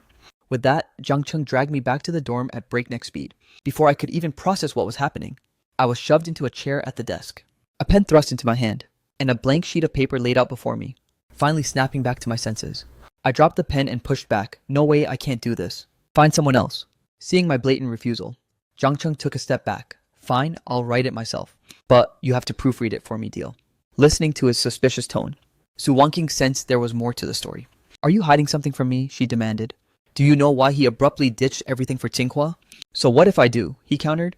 You two were never meant to be together anyway. I'm actually doing you both a favor. Now the truth finally dawned on Su Wanqing. My sudden cold distance toward her was definitely triggered by Song Jingnian's interference. Her gaze turned ice cold as she pierced him with a look. What exactly did you do? I simply let the world know about that little confession he made to you, but the final blow that made him give up was knowing you were set up on a blind date with me. He thinks we're in this together. As the words fell, Su Wanqing's breath hitched in her throat. So that was the catalyst. That's why Chen Shu confessed one day, only to apologize the next and beg her to ignore it. And why he suddenly insisted on leaving for the capital. Now that she had finally realized her own true feelings, she longed to find him and beg for his forgiveness, vowing that as long as he didn't cast her aside, she would defy society's judgment to be with him forever. After returning to her unit, she learned she was chosen to represent the military in the capital for the Grand National Day Parade. The news left her too exhilarated to sleep. She even formally requested the authorities to remain in the capital's military district for advanced training, securing a stay for the next 6 months. Meanwhile, back in the present, I watched Su Wanqing as she remained lost in her own thoughts, having no desire to waste another second on her. I finally spoke up. If you have nothing else to say, then I'm heading back. My words snapped Su Wanqing out of her trance instantly. She frantically grabbed my arm as I rose. Don't go. Chen Shu? I froze. Her obsessive, desperate tone made it sound like I was her lover. I shook my head to dispel such a delusional, unrealistic thought. I stared at her and asked, what exactly are you trying to tell me? Su Wanqing gazed back at me. The boy she had watched grow up from a child. Even she never imagined she'd catch such intense feelings for him. If only she had realized sooner. Perhaps when I first confessed my heart to her, she wouldn't have rejected me so ruthlessly. Nor would she have agreed to that blind date with Song Jingnian. But now that she understood the depths of her own heart, maybe it wasn't too late. Chen Shu, I was wrong about everything before. I finally understand exactly how I feel now. I love you too. But before she could even finish her sentence, I surged to my feet, looming over her. My eyes were wide with pure, unfiltered disbelief, laced with a sharp, undeniable edge of mockery. The rest of Su Wanqing's confession died in her throat, choked back by the weight of my gaze. It took an eternity for her to find her voice again. Chen Shu, every word I'm saying is the absolute truth. I've made up my mind. As long as I can be with you, it took a long time for me to suppress the turbulent emotions crashing inside me. I cut her off mid-sentence. There's no need. I've already moved on. From now on, you will only ever be my sister. And besides, have you developed amnesia? You and Song Jingnian are supposed to marry by year's end. Su Wanqing desperately tried to explain herself. I've already made things crystal clear to him. I'll handle my parents too. You don't have to carry this burden alone. Looking at the woman making such grand, hollow promises, I questioned my own judgment for the very first time. No matter what she did, she only ever seemed to think about herself. Because she thought she didn't love me, she rejected me coldly, even flaunting her date with Song Jingnian right in my face. But now that I've actually left her behind, she's suddenly convinced that she loves me after all. And just like that, she tosses Song Jingnian aside without a thought. Exactly how she threw me away for him in the first place. Suddenly, a wave of pure revulsion washed over me. I looked her dead in the eye, my voice cold and steady, stating clearly, listen, my feelings for you now are purely familial. I have absolutely no romantic interest left. As for you and Song Jingnian, I couldn't care less. I have things to do. I'm leaving, having no desire to entertain her further. I turned to walk away, but I barely took a single step before Su Wanqing lunged and grabbed me again. I know you're just speaking out of anger, she pleaded. I know I treated you terribly in the past, but I'll make it up to you 1,000 times over. I couldn't help but roll my eyes in disbelief, wondering if she was genuinely deaf to my rejection. Exhausted and done with talking, I shook off her hand and marched forward. Yet through Su Wanqing's delusional lens, she assumed I was simply still hurting and intentionally acting out to spite her. She flashed a doting, patronizing smile and chased after me. Chen Shu, I've secured a 6-month transfer to the capital's military district, I'll come find you every single time I'm off duty. We can see each other all the time now. My stomach churned with a bitter, uneasy feeling. I honestly couldn't fathom what was going on in her head. When I was head over heels for her, she rejected me with 100 times the cruelty. But now that I finally moved on and refused to look back, she's crawling back with puppy dog eyes. This 180-degree flip left me mentally drained. I had no idea how to handle this level of persistence. When we reached the gates of the university, I told her bluntly, just go back. I'm heading inside now, the moment the words left my lips. I pivoted and walked away without waiting for a reply. But after only a few steps, a violent force yanked me back. Losing my patience, I snapped. What do you want now? But the person standing behind me left me paralyzed with shock. It was Song Jingnian before I could even process his presence. There was a sickening thud. A heavy fist smashed directly into my face. Chenshu, you absolute piece of trash. Do the professors here know how pathetic you are seducing? Another man's fiancé like a common homewrecker. Song Jingnian deliberately bellowed at the top of his lungs, ensuring every passing student and faculty member heard him. The crowd froze, every eye fixed on the scene. My vision tunneled as rage boiled within me. That suffocating trauma of being slandered in my past life surged back, steeling my nerves against the panic. I fought to find my voice and defend my honor. Song Jingnian, quit spreading these vile lies. I can easily file a formal complaint with the board, and you'll find your enrollment revoked before sunset. Song Jingnian didn't flinch, his arrogance only intensifying. He began howling to the onlookers, everyone look at this. This snake seduced my own fiancée, and now he has the nerve to play the victim, while threatening me to keep my mouth shut. That's enough, Su Wanqing's voice roared like thunder. She sprinted over her face, a mask of pure fury. If looks had the power to incinerate, Song Jingnian would have been reduced to ashes 10 times over. Regret gnawed at her heart with every step. How could she have been so blind? Misjudging such a pathetic excuse for a human being. Su Wanqing stepped in front, shielding me from the crowd. Go inside, Chenshu, she whispered urgently. I'll handle this mess myself. I shook my head. If I tucked tail and ran now, these filthy accusations would stain my name forever. I fought tooth and nail to get into Tsinghua. I wouldn't let a bastard like him ruin my future again. Before I could formulate a retort, a cool, familiar voice cut through the tension. Brother-in-law, take a good look at who's standing there. That's Chenshu? He's your fiancé's brother. Not some imaginary rival you need to crush? I froze in surprise. I turned to see Gu Qinghan strolling toward us with calm authority. She took her place by my side and nodded to Su Wanqing. Sister Wanqing, I didn't expect to see you here. Her eyes then landed on the angry bruise forming on my cheek, and a flash of lethal anger ignited in her gaze. Who did this? Chenshu, were you just going to let him hit you? A look of pained concern crossed her face as she reached out to touch my bruised skin. Su Wanqing's brow furrowed at the gesture. She instinctively reached out to block Gu Qinghan's hand. Gu Qinghan leaned in close to her ear, hissing under her breath, get that man out of here right now. Unless you want to watch Chenshu get expelled from this school. Su Wanqing's heart skipped a beat. After throwing a quick worried glance my way, she grabbed a dazed and confused Song Jingnian and forcibly dragged him toward her jeep. As soon as their dust settled, Gu Qinghan addressed the crowd. Sorry for the scene, everyone. That guy is actually Chenshu's brother-in-law, and he's been struggling with some mental instability. Because Chenshu is so close with his sister, the guy hallucinated a rivalry out of thin air. With that performance over, she dragged me deep into campus. The moment she called Song Jingnian brother-in-law, my brain had completely short-circuited. It wasn't until a sharp sting throbbed in my cheek that I snapped back to the grim reality of what just happened. I looked at the girl walking beside me and muttered, thank you for bailing me out back there. Do you have a first aid kit in your dorm? That bruise needs treatment before it swells. Gu Qinghan remained silent, her brow deeply furrowed. I nodded and she didn't utter another word, practically pulling me toward the Building 5 dorms. It finally dawned on me, realizing that Gu Qinghan was actually fuming. I asked tentatively, are you angry at me? Gu Qinghan looked at my clueless, innocent face, and the fire in her eyes blazed even hotter. Are you made of clay or something? When someone hits you, you hit back. Do you not have hands? And as for that sister of yours, I've got to say your taste in people is absolute trash. She was standing right there and couldn't even protect you. The more she spoke, the more her fury intensified, until her gaze was practically spitting sparks of fire. I gasped, how did you know? I cut myself off, but I knew she understood exactly what I meant. I never expected her to see through the facade so easily. I have eyes and I know how to use them. Gu Qinghan snapped back irritably. Even back in Keichu village, I could tell your feelings for her weren't normal. You're in love with your own sister, aren't you? That's all in the past now. From this moment on, she is just my sister, nothing more. I blurted out the defense as fast as I could. Gu Qinghan froze in her tracks, her eyes boring holes into mine with a heavy intensity. Her stare was so piercing it made my skin crawl. Just as I was about to say something to break the tension, she suddenly leaned in close, her face inches from mine. Her voice dropped to a seductive, captivating whisper. since it's all in the past. Then how about you try being my boyfriend instead? I stood there paralyzed, staring at her in absolute shock. The world stood still as our gazes locked. Neither of us dared to break eye contact, until a voice thick with complicated emotion cut through the air. Just what do you two think you're doing? I yelled. Jang Chong had been cooped up in the dorm, drafting his love poem, when a roommate suddenly burst in with news that I was being slandered at the school gates.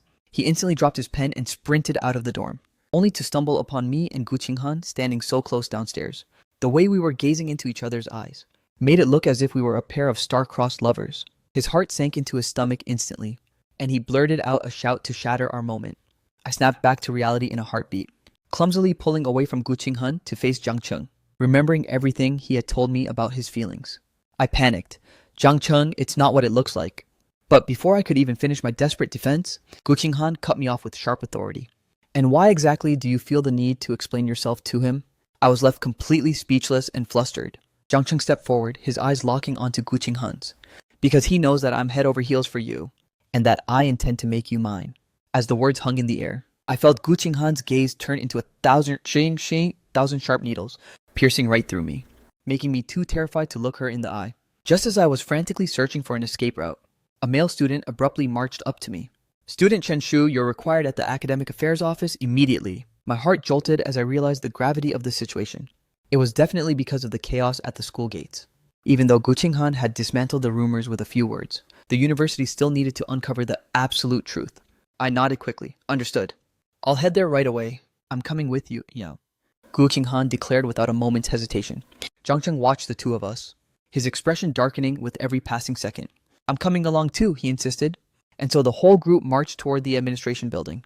I entered the office alone to face the music, leaving Gu Qinghan and Jang Chong to wait in the hallway. Jang Chong turned to face Gu Qinghan, his voice low. You're actually in love with Chen Shu, aren't you? Gu Qinghan shot him a brief sideways glance, offering no verbal reply, but she gave a slow, deliberate nod. But even a blind man can see that Chen Shu doesn't feel that way about you at all, Jang Chong pressed on. Gu Qinghan's brow furrowed slightly, but then her lips curled into a confident smirk. I'm well aware of that, she replied, but now isn't forever, and I have total faith in the future. It was Jang Chong's turn to fall into a heavy silence. After a long pause, he spoke again. It's obvious to me. You're from a high-ranking family of elites, not just some average girl from the streets. Even if you and Chen Shu actually end up together, do you honestly believe your prestigious family would ever give their blessing for you to marry a boy from such an ordinary background? Gu Qinghan narrowed her eyes at Jang Chong, her gaze turning sharp and judgmental. Tell me, is your affection for me even genuine? Or are you just eyeing the political power behind my name? Judging by Jang Chong's expensive taste and daily attire, she knew he likely came from the same elite circle as her. Jang Chong lowered his gaze. I'm sorry. I only meant, Gu Qinghan cut him off ruthlessly. My family doesn't give a damn about class divides. As long as I love him, and as long as he's a man of character and integrity, no one in my household will stand in our way. She paused before adding, if you don't want a path, you have every right to reject it. We're living in a brand new era now, not some archaic feudal society from the Dark Ages.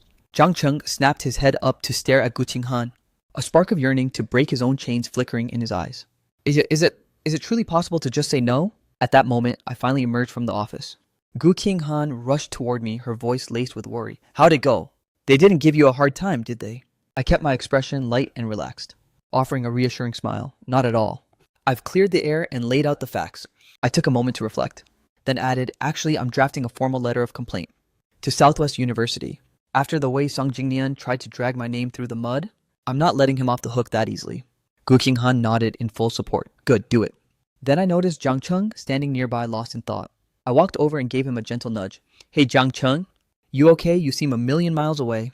We're free to go now. Let's move. Jang Chong snapped back to reality instantly. Once we were back inside the dorm, I couldn't help but notice how haunted Jang Chong looked.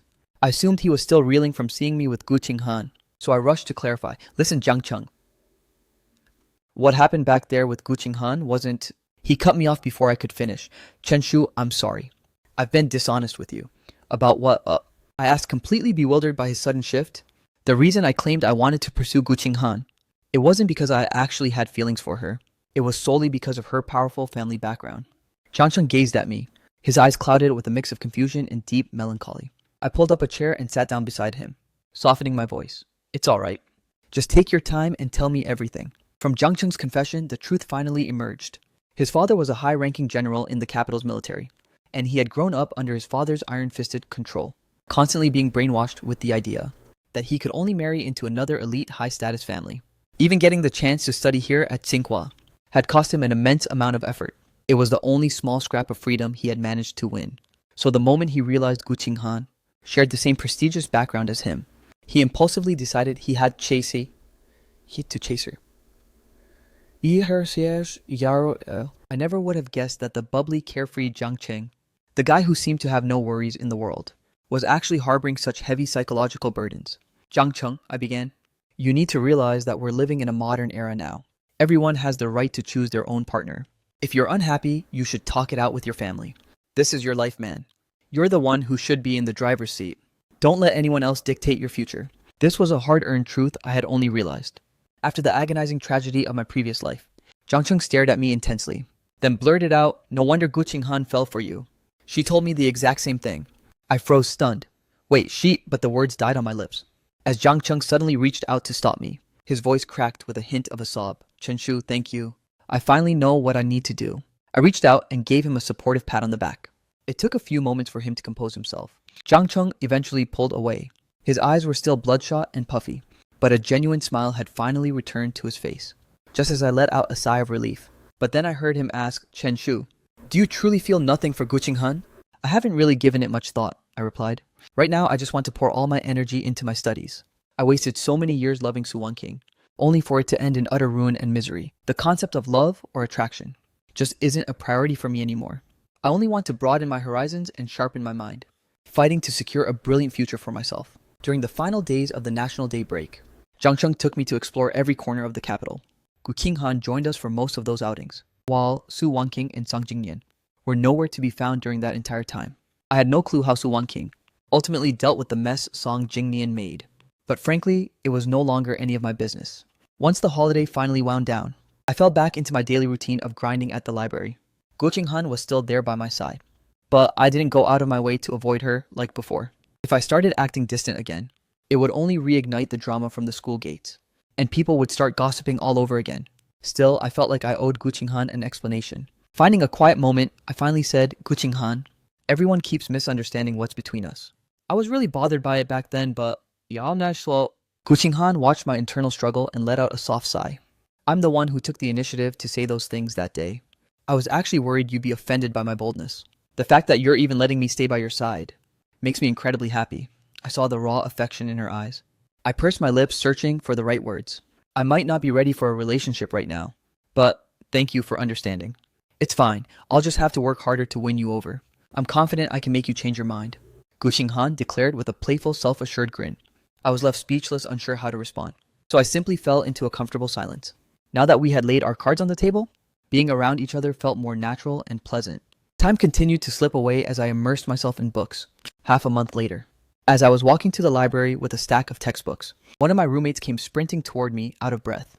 Chenshu, I was just at the security office answering a call, and I saw a woman in a military uniform looking for you. I nodded firmly. Understood. I'll head over there right now. With that, I made a beeline for the entrance. I assumed it was Su Wanqing, likely here to update me on the fallout with Song Jingnian. But when I reached the gate, she was nowhere to be found. Instead, a woman in an unfamiliar military uniform stood waiting. I hesitated for a beat before approaching her. Hello? My name is Chen Shu. Were you the one looking for me? The stranger nodded immediately. Correct. Captain Su sent me to bring you to her. Confused, I asked, why didn't she come herself? The woman's expression turned somber. The captain... Waiku is currently confined to a hospital bed. My heart sank as I pressed for answers. What happened? Why is she in the hospital? As for the specifics, it's better if the captain explains it to you herself. Can you come with me right now? I quickly checked my schedule. No more classes. I nodded. Fine, take me to her. I climbed into the idling jeep parked at the curb. 40 minutes later, we arrived at Anding Hospital. As I pushed open the heavy door to the ward, I saw Su Wanqing lying prone on the bed, eyes closed. At the sound of my entry, she looked up, her face lighting up. A flash of pure joy surged through her eyes. She tried to sit up, but the movement agitated her back. She winced violently, her brows knitting in agony. I rushed forward to steady her by the arm. From this close, I could see the trauma on her back. It looked like she had been brutally flogged. Your injuries, Su Wanqing suddenly grabbed my hand. Chenshu, no one can stand in our way ever again. Please, can you give me one more chance? I was paralyzed with shock. Just as I opened my mouth to speak, Su Wanqing cut me off, her voice desperate. The engagement with Song Jingnian is officially over. I've made everything clear to my parents. They won't oppose us anymore. I stared at Su Wanqing, my eyes wide with disbelief. It took an eternity for me to find my voice. You actually told our parents about us? She tightened her grip on my hand, trembling. I know my past rejection left a deep scar on your heart. That's why I've accepted all the consequences myself. I only hope that you can finally forgive me. Chen Shu, I truly deeply love you. So these gruesome injuries, you were actually flogged, I muttered to myself, suddenly feeling my mind go completely blank. The person who once rejected me, with such righteous indignation, insisting she'd only ever be my sister, had suddenly exposed everything to our parents. But I had already moved on, and I no longer craved her affection.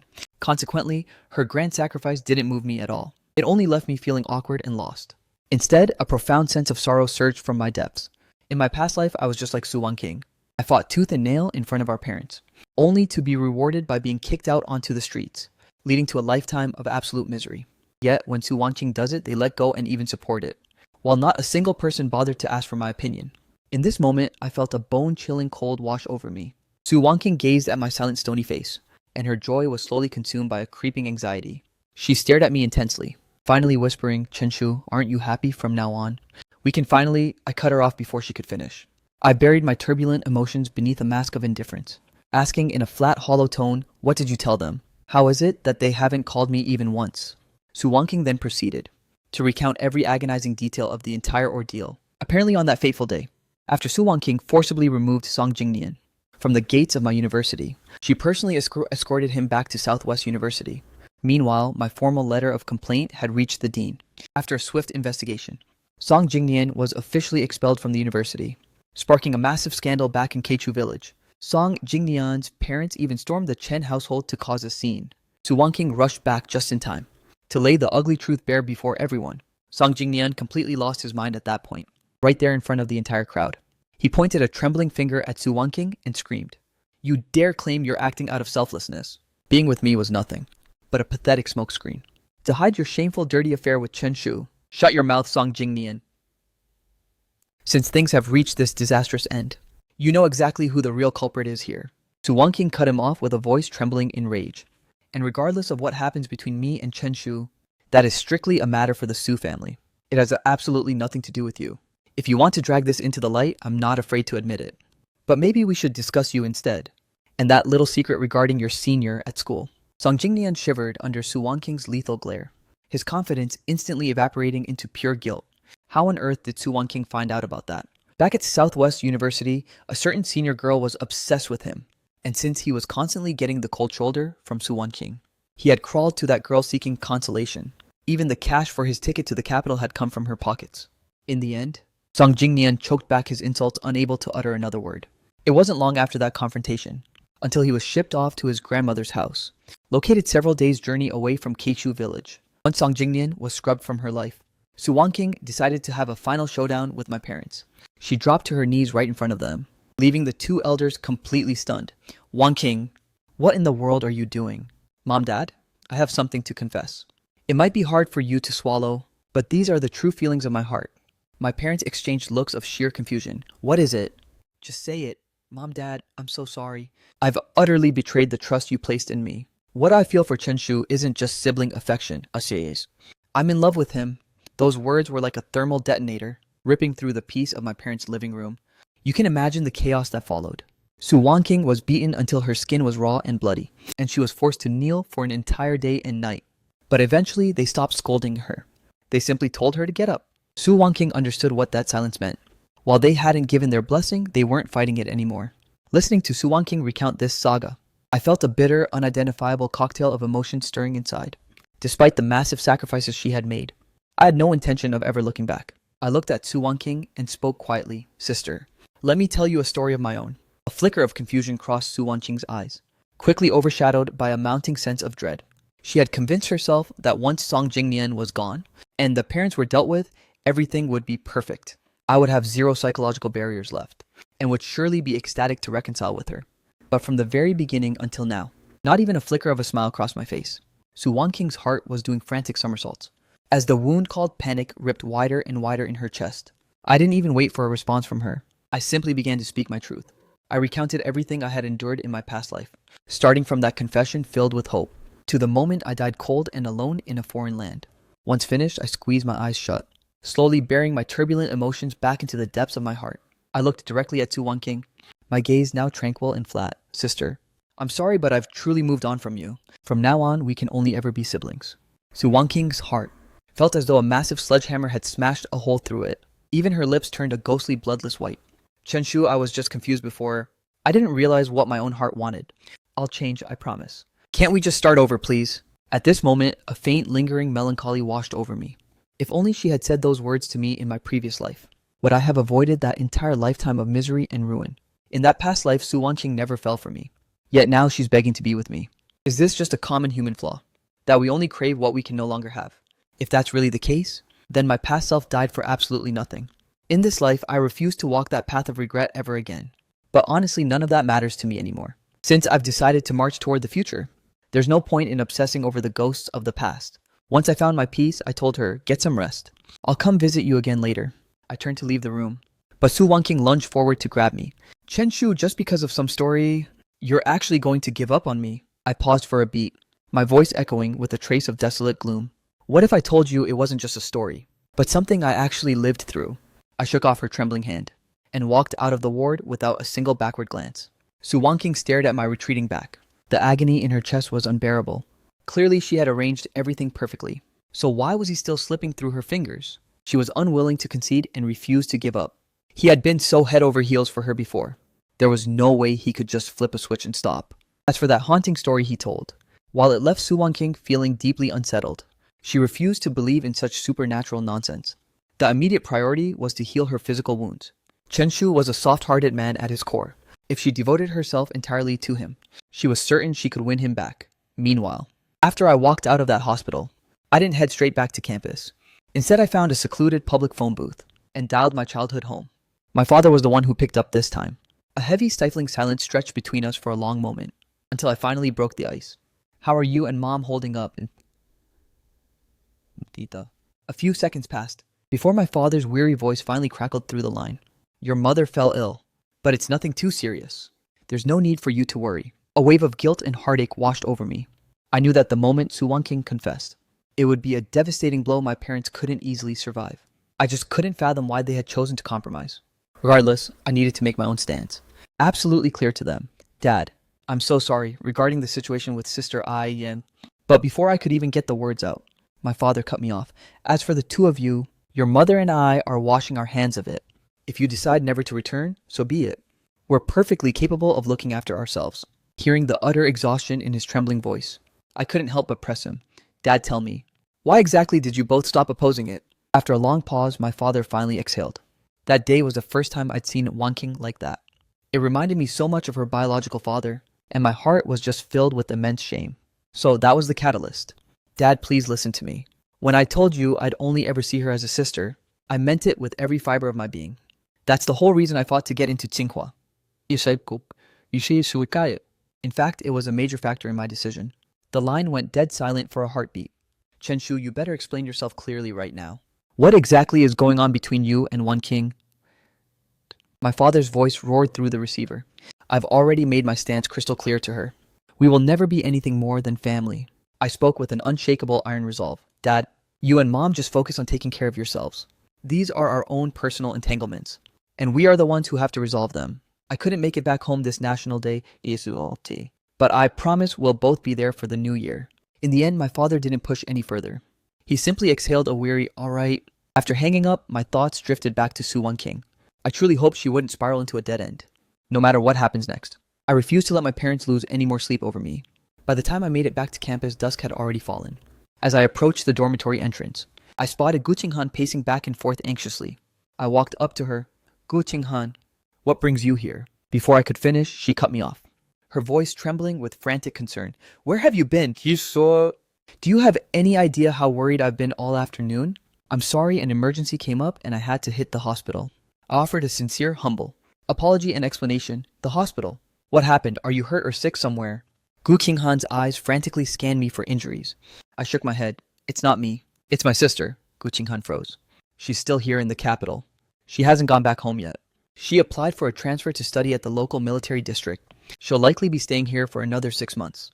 Gu Qinghan's expression soured instantly upon hearing this. She fell into a brooding, icy silence. I could practically feel the waves of her stormy mood. But I was at a loss for words. After a moment's thought, I finally broke the silence. From now on, I'll let you know before I head off anywhere. Gu Qinghan's eyes ignited with a sudden spark. She nodded eagerly. It's a deal. I should probably head up now. I'm free tomorrow afternoon, so I'll be grinding at the library. I added one last thing. I actually have a class tomorrow afternoon. I'll come find you later then. Gu Qinghan chimed in immediately, watching me head upstairs. Her mood brightened instantly, even though I hadn't officially said yes to her yet. She could feel a spark of connection. She knew I wasn't entirely indifferent toward her. Give it time, she thought, and she'd surely win me over. I returned to the dorm to find everyone there. Except for the bunk next to mine, it was still empty. I asked the others, has Jang Chong not come back yet? A roommate replied that he seemed to head home right after class. I simply nodded, assuming some family emergency had popped up. I didn't dwell on it. Instead, I grabbed my textbooks and began grinding at my desk. When night finally fell, I did a quick wash-up and climbed into bed to sleep. Meanwhile, at the military hospital, Su Wanqing had drifted into a deep slumber. Though her sleep was far from peaceful, she seemed trapped in a vivid, haunting dream. She dreamt of the moment Chen Shu confessed his love, only for her to reject him coldly. In the dream, she left for the Southwest military the next day, while Chen Shu's world crumbled after failing the college entrance exam. He didn't make the cut for university, and the news of his failed confession spread like wildfire, until everyone in town knew his business. His mother fell ill from the sheer shame of it all, and Su Wanqing rushed back home in the dead of night. But by the time she arrived, Chen Shu had already been kicked out of the house, vanishing without a trace into the unknown. Although his mother had cast him out in a fit of blind rage, Su Wanqing knew she had only spoken out of anger. She never truly meant to exile her only son forever. Su Wanqing kept telling herself that in a few days, Chen Shu would surely come crawling back home. But as the days bled into weeks, and years passed without a single word from him, his mother eventually died, consumed by her own regret. Through that endless, suffocating longing, Su Wanqing finally realized the depth of her own feelings. But the boy she had protected since childhood was never coming back. And from that moment on, Su Wanqing felt as if a piece of her heart was permanently missing, leaving a void that could never be filled. That overwhelming sense of desolation and terror caused Su Wanqing to jolt awake in a cold sweat. Her breathing was ragged and frantic, as the horrific events of her nightmare replayed in her mind like a broken record. The scenes felt far too vivid and visceral, as if she had truly lived through that nightmare before. Suddenly, Su Wanqing recalled the haunting story Chen Shu told her earlier that day, which mirrored her dream with terrifying precision. What if this wasn't just a story but my actual life? Chen Shu's voice echoed through the depths of her mind. Su Wanqing's eyes widened, a storm of realization hitting her. So because he had already endured that hell, it was why he apologized so abruptly, the very morning after his confession, begging her to just forget it ever happened. It's why he was so hell-bent on getting into Tsinghua, an abandoned Southwest University, the school closest to her. As the pieces clicked, a splitting migraine tore through her head. She winced, clutching her temples, as a flood of alien fragmented memories began violently crashing against her consciousness. It took an eternity for the mental assault to subside. Now the memories in her mind were crystal clear. Chen Shu had indeed lived through 2 lifetimes. The more vivid the memories of his past life became, the more Su Wanqing's heart shattered into pieces. No wonder he had become a stranger since the day of the exam.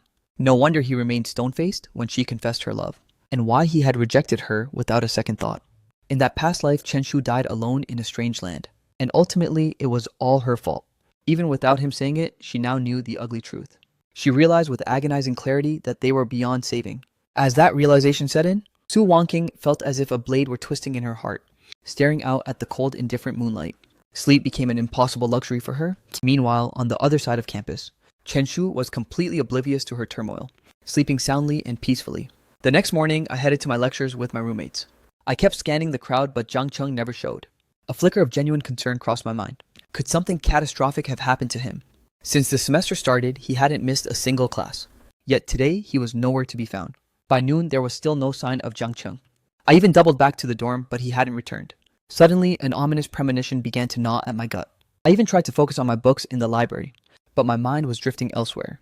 Gu Qinghan, sitting beside me, noticed my distraction and whispered softly, "What's weighing on your mind?" "You haven't turned a single page in ages." I snapped back to reality and looked at her.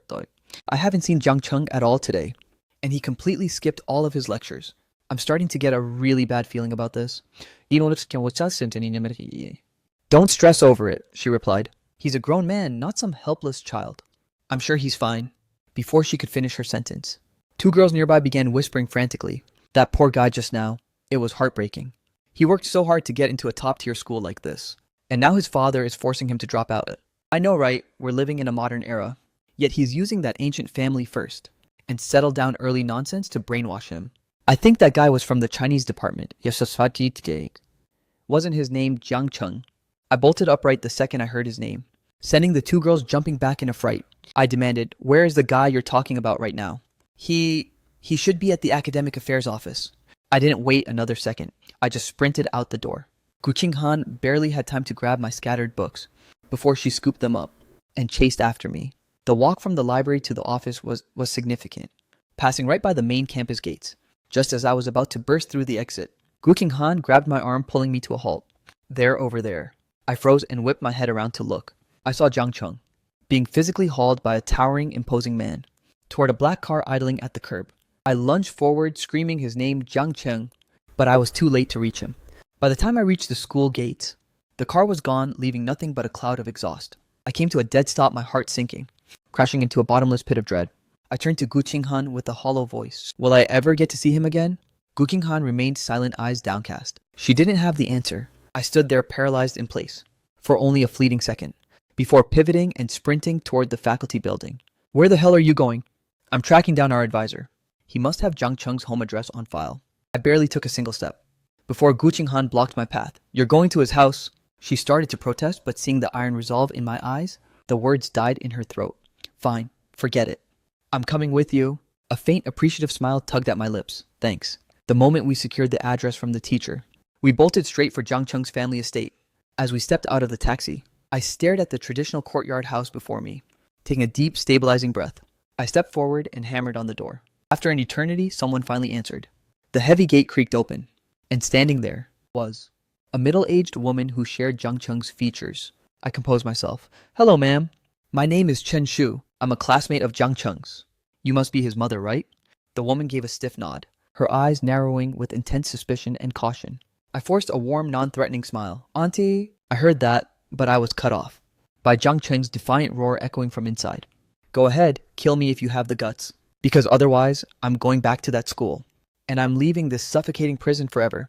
Hearing that, the woman ignored Gu Qinghan and me, sprinting inside while sobbing, Stop, don't hit him. He's our only son, our flesh and blood. Are you trying to kill me along with him? Gu Qinghan and I traded sharp glances and followed her in. The moment we burst into the room, we saw a stern middle-aged man raising a thick rattan cane to lash out at Jang Chong. Without a second thought for my own safety, I lunged forward to shield him from the blow. Gu Qinghan's face turned ghostly white as she shrieked. Chen Shu. Zhang's father saw a flash of white movement, and assuming it was his wife intervening, he frantically tried to pull back the power of the strike. He was ready to bark a reprimand at her, only to realize, standing before him was a stranger, a young man, about the same age as his son. He scowled deeply. Who the hell are you? And what are you doing in my house? Jang Chong was equally paralyzed, staring in shock at the boy shielding him. Chen Shu, why are you here? Realizing the rattan cane hadn't struck my back, I felt a cold sweat break out across my skin. Hello, sir. My name is Chen Shu, and I'm Jang Chung's classmate. Jang Chong won't be attending school anymore, so he doesn't need classmates. Leave this house immediately, and don't you ever show your face here again. Zhang's father issued a cold absolute expulsion, but I didn't budge an inch. I simply asked him with a calm, steady voice, Sir, may I ask why you're doing this? I sent him to school to learn how to be obedient, not to learn how to slander and defy me. If he refuses to be disciplined, then there's no point in him continuing his education. Dad, are you really that obsessed with forcing me to marry? I told you even if I have to rely solely on myself, I can build a successful life, Ichiti. Why do you refuse to have even an ounce of faith in me? Jang Chong argued back desperately until everyone eventually marries. I'm simply making you marry earlier, Ikata, and ensuring your bride is from a family of equal status. Everything I do is for your own damn good. Listening to the heated exchange between father and son, I finally understood the root of the conflict. Zhang's father actually loved his son deeply, but his mindset was trapped in an archaic era. I looked at him with a faint smile and spoke up. Sir, I know your actions come from a place of love. You want him to marry now? To ensure his future is stable and secure. But is an early marriage truly the only way out? Must a spouse be chosen based on social standing alone? What if the person he marries treats him poorly? What would you do then, Siyat? Who would dare bully my son? His father barked back. Some wounds are invisible to the naked eye, I countered. instead of forcing a marriage. We should strive for independence and strength. The power to control one's own destiny. Isn't that infinitely better than a forced union? Silence descended over the room the moment I finished. Chong's father stared at me, his gaze heavy with contemplation. A flicker of complex emotion crossing his eyes. Sir, I began, there's honestly no reason to force Jang Chong to quit school. Why not let him continue his education and simply observe what he's truly capable of? If he can prove to you that he can thrive without relying on anyone else, then wouldn't the pressure to marry or to find a partner of equal status become completely irrelevant? Zhang's father let out a cold, cynical scoff. Now I finally see where Jang Chong got the nerve to defy and slander me. It seems he's been taking cues from you. Tell me, do you plan on never marrying? Would your own parents even allow such a thing? I slowly shook my head, maintaining a calm smile as I clarified. Sir, you've completely misinterpreted my point. I'm not suggesting one should never marry. I too yearn for a place to call home, but I refuse to gamble my entire future solely on the outcome of a marriage. In the end, shouldn't we rely on ourselves rather than putting our faith in others? Zhang's father fell into a deep silence, lost in a whirlpool of his own thoughts. Sensing his father's resolve beginning to waver, Jang Chong rushed forward. Please just trust me. I give you my word, I will build a life that you can truly be proud of. Zhang's father finally let out a long, weary sigh, surrendering the argument without another word. Jang Chong exhaled a massive sigh of relief, sharing a victorious knowing smile with me. Once we stepped out of the traditional courtyard, Jang Chong threw an arm around me. Chenshu, I owe you big time. From this day forward, you're my brother for life. I laughed and gave him a supportive pat on the back, only for him to hiss in sudden sharp agony. What's wrong? I asked, concerned. Jang Chong winced as he explained. Even though you shielded me from that last strike he caught me with a nasty lash yesterday when I riled him up. It still stings like crazy. I furrowed my brow in worry. Then let's hit the hospital for some meds before heading back. Your re-enrollment paperwork can wait for a bit. Don't sweat it. My withdrawal was never finalized. I can literally just walk right back into class. Well, that's a relief. I breathed a sigh of relief. Then we're heading to the hospital now. Gu Qinghan, who had been waiting for an opening, finally spoke up. Excellent. And classmate Gu, I thank you for everything today. Yeah. Jang Chong looked at Gu Qinghan with a beaming, grateful smile. Gu Qinghan dismissed the thanks with a casual wave of her hand. The three of us piled into Gu Qinghan's Santana and sped off toward Anding Hospital. While waiting for the nurse to treat Jang Chong's wounds, Gu Qinghan pulled me aside into a quiet corner. Her tone had turned uncharacteristically stern. Chenshu, when that rattan cane was mid-swing, why on earth did you lunge forward to block it, yeah? Do you have a death wish or something? I looked at her, feeling a bit defensive. I honestly don't know, I admitted. It was pure reflex. I just moved before I could think. Gu Qinghan let out an exasperated huff, reaching out to give my forehead a gentle, playful flick. You are going to be the death of me, seriously. Don't you ever pull a stunt like that again. My heart nearly leaped out of my chest from fright. I rubbed my forehead and nodded obediently. Got it. It won't happen again, I promise. Seeing Chenshu acting so submissive and sweet, Gu Qinghan felt her irritation melt into pure affection. She opened her mouth to say something more, but a familiar voice suddenly cut through the air. Gu Qinghan and I turned our heads simultaneously. There was Su Wanqing standing a short distance away watching us, witnessing Chenshu acting so intimately with another girl, especially one he had known since their time in Keichu village, sent a sharp, agonizing pang of jealousy through Su Wanqing. She burned with the urge to storm over and tear them apart. But ever since that haunting nightmare she had yesterday, she knew deep down that she no longer had that right. Su Wanqing slowly approached me. Why are you back at the hospital so soon? She asked. Are you feeling unwell? No, I'm fine. A friend of mine got hurt, I replied succinctly. Su Wanqing gave a slow, stiff nod. Chenshu, can we find a quiet place to talk? Detecting the hesitation and doubt in my eyes, Su Wanqing felt a crushing pain in her chest. She added one more thing to convince me. Regarding that story you told me yesterday, there are some things I need to say about it. I froze. What could she possibly mean by that? Could it be that she regained the memories of our past life? Silently, I followed Su Wanqing to a secluded gazebo outside the hospital. What exactly did you want to tell me? I asked. Su Wanqing stared at me with an unmoving gaze, taking a long pause before whispering, Chenshu, I'm sorry. The memories of our past life, they've all come back to me. Knowing that I'm the reason your entire life was ruined, I am so deeply, profoundly sorry. For some inexplicable reason. Hearing those words made my eyes burn with sudden tears. It felt as if every ounce of suffering from my past self had been waiting for this exact moment of closure. Seeing my eyes well up with tears, Su Wanqing looked completely flustered and lost. Chenshu, please don't cry. I was the one who was wrong. Your sister was wrong to treat you that way. Can you ever find it in your heart to forgive me? Hearing her refer to herself as my sister again, I froze for a heartbeat. Chenshu, now that I know everything from before, I realize that us is an impossibility now. But please don't push me away or be a stranger. Can I just be your sister forever? Would that be okay? Looking into Su Wanqing's warm, familiar eyes. In an instant, it felt as if the doting sister I once loved had finally returned. A faint, genuine smile played on my lips. Fine, you will always be my sister. Su Wanqing's lips curled into a weak smile, but her heart was drowning in an ocean of bitterness. She raised her hand, reaching out with agonizing caution, and gently ruffled my hair just like she used to. I didn't pull away this time. The resentment I held for the past was finally evaporating.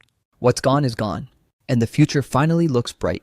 However, this scene of reconciliation was being watched from a distance, and through Gu Qinghan's eyes, it looked like I had crawled back to accept Su Wanqing again.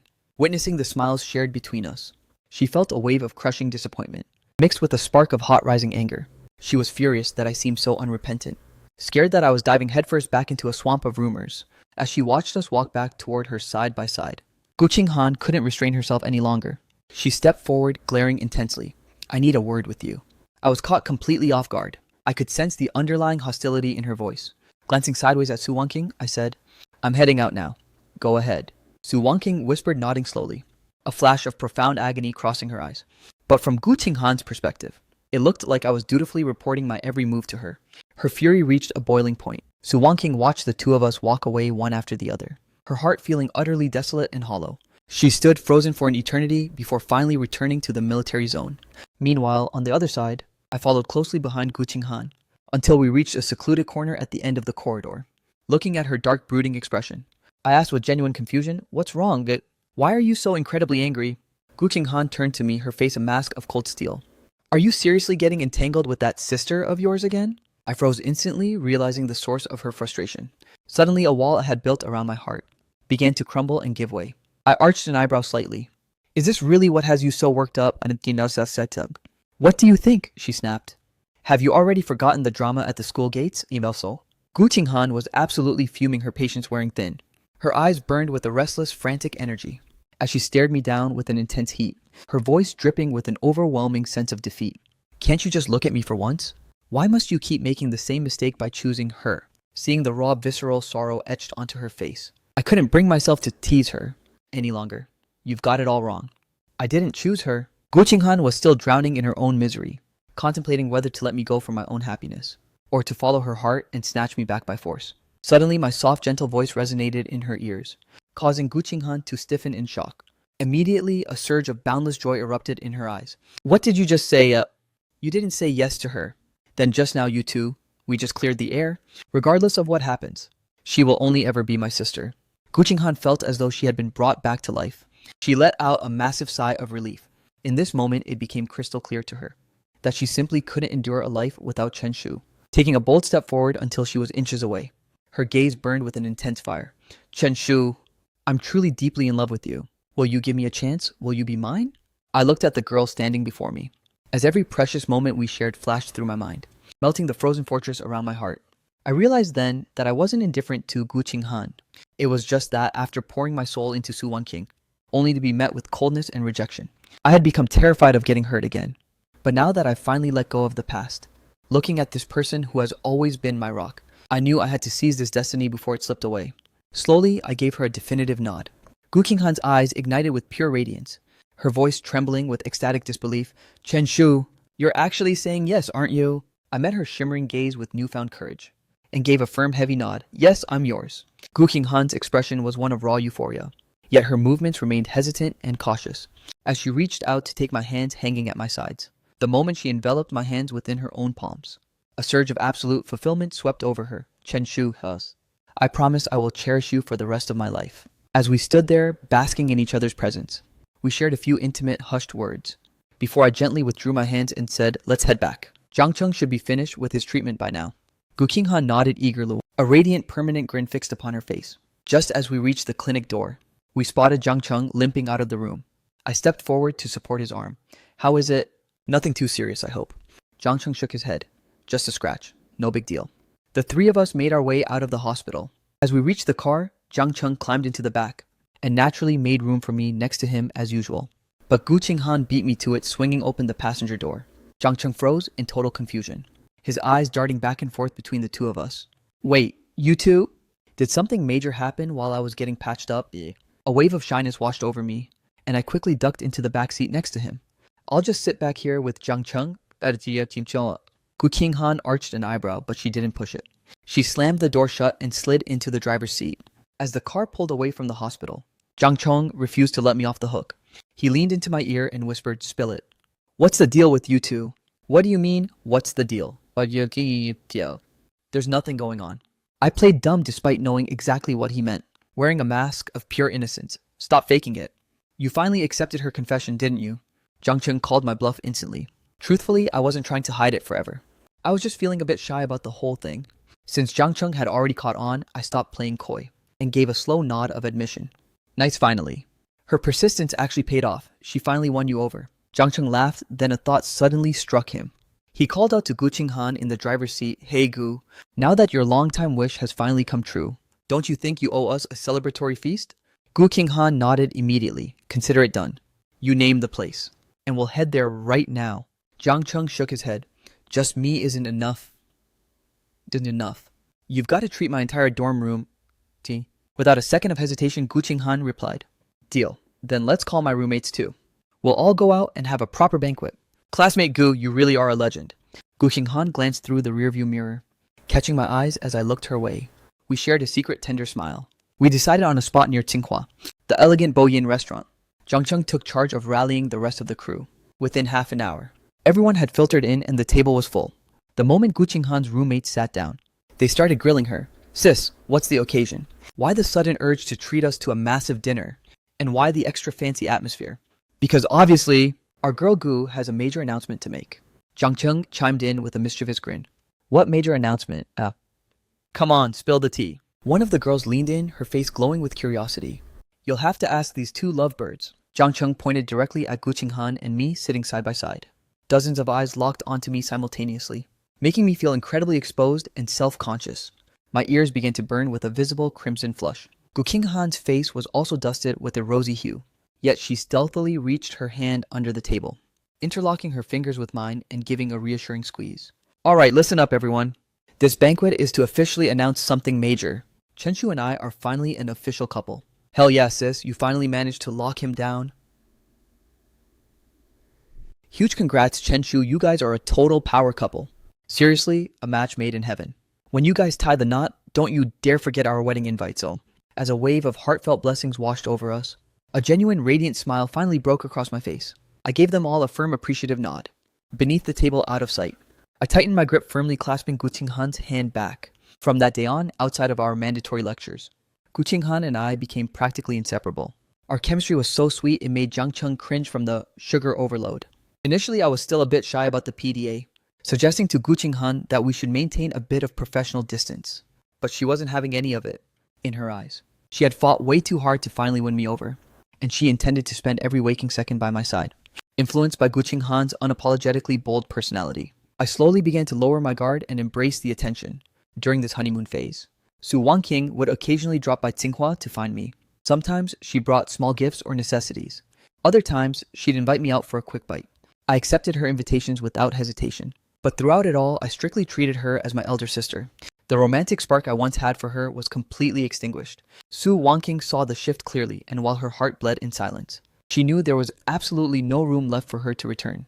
The days blurred into weeks as time marched forward, and the biting chill of midwinter finally settled over the city. Wrapped in a thick white padded jacket, with a charcoal black scarf coiled around my neck, I stepped out of the classroom, only to see Gu Qinghan rocking a military green flight jacket. She wore a matching scarf in vibrant red, waiting patiently in the cold the moment she spotted me. She rushed over with a beaming smile, heading to the library to grind. I nodded. Finals are looming right around the corner. I need to go full beast mode on my revision. You're always grinding so hard during lectures that you would probably ace the finals without even trying. Don't push yourself into a burnout, okay? Gu Qinghan squeezed my hand, her eyes filled with genuine concern. I'm good, really. I'm not tired at all. We walked side by side, leaving the faculty building for the library. On the path, we ran into Jang Chong coming from the campus gates. Yo, Chenshu, your sister is here looking for you again. She's waiting right at the main entrance. Since Su Wanqing had dropped by Tsinghua quite a few times, Jang Chong recognized her instantly. I gave a simple nod. Got it, thanks. Why is she back again? Does the military really have this much downtime these days? Gu Qinghan rolled her eyes beside me. muttering under her breath with a hint of salt. I glanced at her, finding her jealousy a bit amusing. How about you head to the library first? I'll check on her and be back in a flash. No way, I'm coming with you. I nodded in agreement. The two of us headed toward the school gates together, the moment Su Wanqing caught sight of me. A flicker of joy sparkled in her eyes. But as her gaze shifted to the girl standing next to me, that smile slowly withered away. Sister, did you need something from me? Su Wanqing suppressed the bitter ache in her chest, forcing a polite smile as she spoke. I figured that in just a couple of days, you'd be heading home for the winter break. I won't be able to make it back until the end of the year, so I just wanted to let you know. Also, I wanted to check your exact departure date. I was planning to secure your train tickets in advance. I calculated the dates in my head, and just as I was about to answer, Gu Qinghan beat me to the punch. That won't be necessary. Chen Shu and I are traveling back together, so obviously we'll be booking our tickets as a pair. Su Wanqing cast a quick, unreadable look at Gu Qinghan, then lowered her eyes. After a long pause, she whispered, I see. As long as you're traveling together, I can rest easy. Silence descended upon us after that. The air felt heavy and awkward. Deep down, Su Wanqing longed to spend a few more minutes with me, but she knew she was overstaying her welcome. I should head out then. You two go on inside. I nodded. All right, we'll head back in then. Drive safely on your way back. With those final words, Gu Qinghan and I pivoted and vanished into the campus. Su Wanqing stood frozen, watching us walk in perfect sync. She saw the girl lean in to whisper something into my ear, her lips curving into a radiant, beautiful smile. In that moment, an ocean of bitterness flooded her heart. If she hadn't made that one fatal mistake back then, she would be the one standing by my side right now. But the damage was done and the past was set in stone. Time unfortunately never flows backward. Once the grueling final exams were finally over, Gu Qinghan and I began our journey back to Keichu village. That same familiar white Santana soon came to a halt, parking right in front of the Chen family home. As I reached for the door handle to step out, Gu Qinghan grabbed my hand, her eyes full of lingering affection. Hey, she whispered. How about I come inside and officially greet your parents? I shook my head instantly. Not a chance. We agreed that I'd break the news to them first, before you made your grand entrance. Gu Qinghan sighed in defeat. Fine, I get it. Yet her hand remained tightly locked around mine. Just as I was about to say something to soothe her, the sudden sound of my mother's voice erupted from outside. Chen Shu, I jolted in pure shock, turning my head only to lock eyes directly with my parents. I wished the ground would just open up and swallow me whole. I couldn't help but shoot a sharp glare back at Gu Qinghan. She was equally stunned to be caught red-handed like this, but she quickly regained her legendary composure. The two of us scrambled out of the car immediately. I rushed forward to hug them. Mom, Dad, I'm home. Gu Qinghan followed suit with a polite bow. Hello, Mr. and Mrs. Chen. We've actually met once before. My name is Gu Qinghan. My mother's gaze flickered between the two of us, her expression hardening into something unreadable. I held my breath, not daring to make a single sound. After a tense silence, Mom finally addressed Gu Qinghan. I remember you. You're one of Chen Shu's classmates. Thank you for driving him all the way home. It's freezing out here today, so you should probably hurry back to your own family. Gu. Qinghan expected a barrage of questions about our relationship, but she didn't expect to be dismissed so coldly. She stood there momentarily paralyzed and at a loss. I was also stunned by the abruptness of the situation, but I quickly signaled Gu Qinghan to head out first. With no other choice, Gu Qinghan reluctantly gave in. She had no choice but to drive off. Once inside, my parents shared some small talk, before finally grilling me about Gu Qinghan. You and that girl Gu Qinghan? Are you two actually dating? I knew I couldn't hide it, nor did I want to, so I gave them a slow, honest nod. Mother hesitated, then mentioned Wanqing. I immediately cut in, she's my sister. She knows everything and we're on great terms. Mom, Dad, you really don't need to worry anymore. Hearing my firm reassurance. The two of them finally exhaled a sigh of relief. In the following days, I helped my parents with New Year's prep, scrubbing the house from top to bottom. I still managed to sneak out with Gu Qinghan occasionally. And in the blink of an eye, New Year's Eve arrived. Didn't Wanqing say she'd be back today? It's already late afternoon, yet there's still no sign of her. Mother stood at the door scanning the horizon. Mom, don't stress yourself out. If she said she's coming, she'll definitely show up. As I spoke, a military jeep appeared in the distance, pulling up right in front of our gate. Su Wanqing stepped out of the vehicle, spotting Mother and me as she hurried over. Mom, Chen Shu, I'm finally home. It's good to have you back. I was terrified you'd miss the reunion dinner. Mother led the three of us inside, where the New Year's feast was already laid out. The four of us gathered around the table, enjoying a warm festive reunion meal. Father and Su Wanqing shared a few drinks, but Father couldn't handle his liquor, and was soon escorted to bed by Mother. A faint rosy flush of intoxication swept over Su Wanqing. She rested her head on her hand, leaning against the chair. I leaned in and whispered, Sis, are you feeling wasted too? Su Wanqing shook her head, claiming she was sober. She gazed deeply into my eyes, fighting back a desperate urge to lean closer. Chenshu, I've never actually asked you, but are you truly happy right now? Of course, I replied without hesitation. I'm living my best life lately. Su Wanqing nodded slowly. That's all that matters. She stood up abruptly. Let's go. I bought a bunch of fireworks earlier. Let's go light them up together. I followed her out into the courtyard, twirling a glowing sparkler joyfully through the air, watching my radiant, genuine smile. Su Wanqing's lips slowly curved upward as she thought, let it be. Perhaps standing by his side simply as his sister was the greatest mercy the heavens could ever grant her.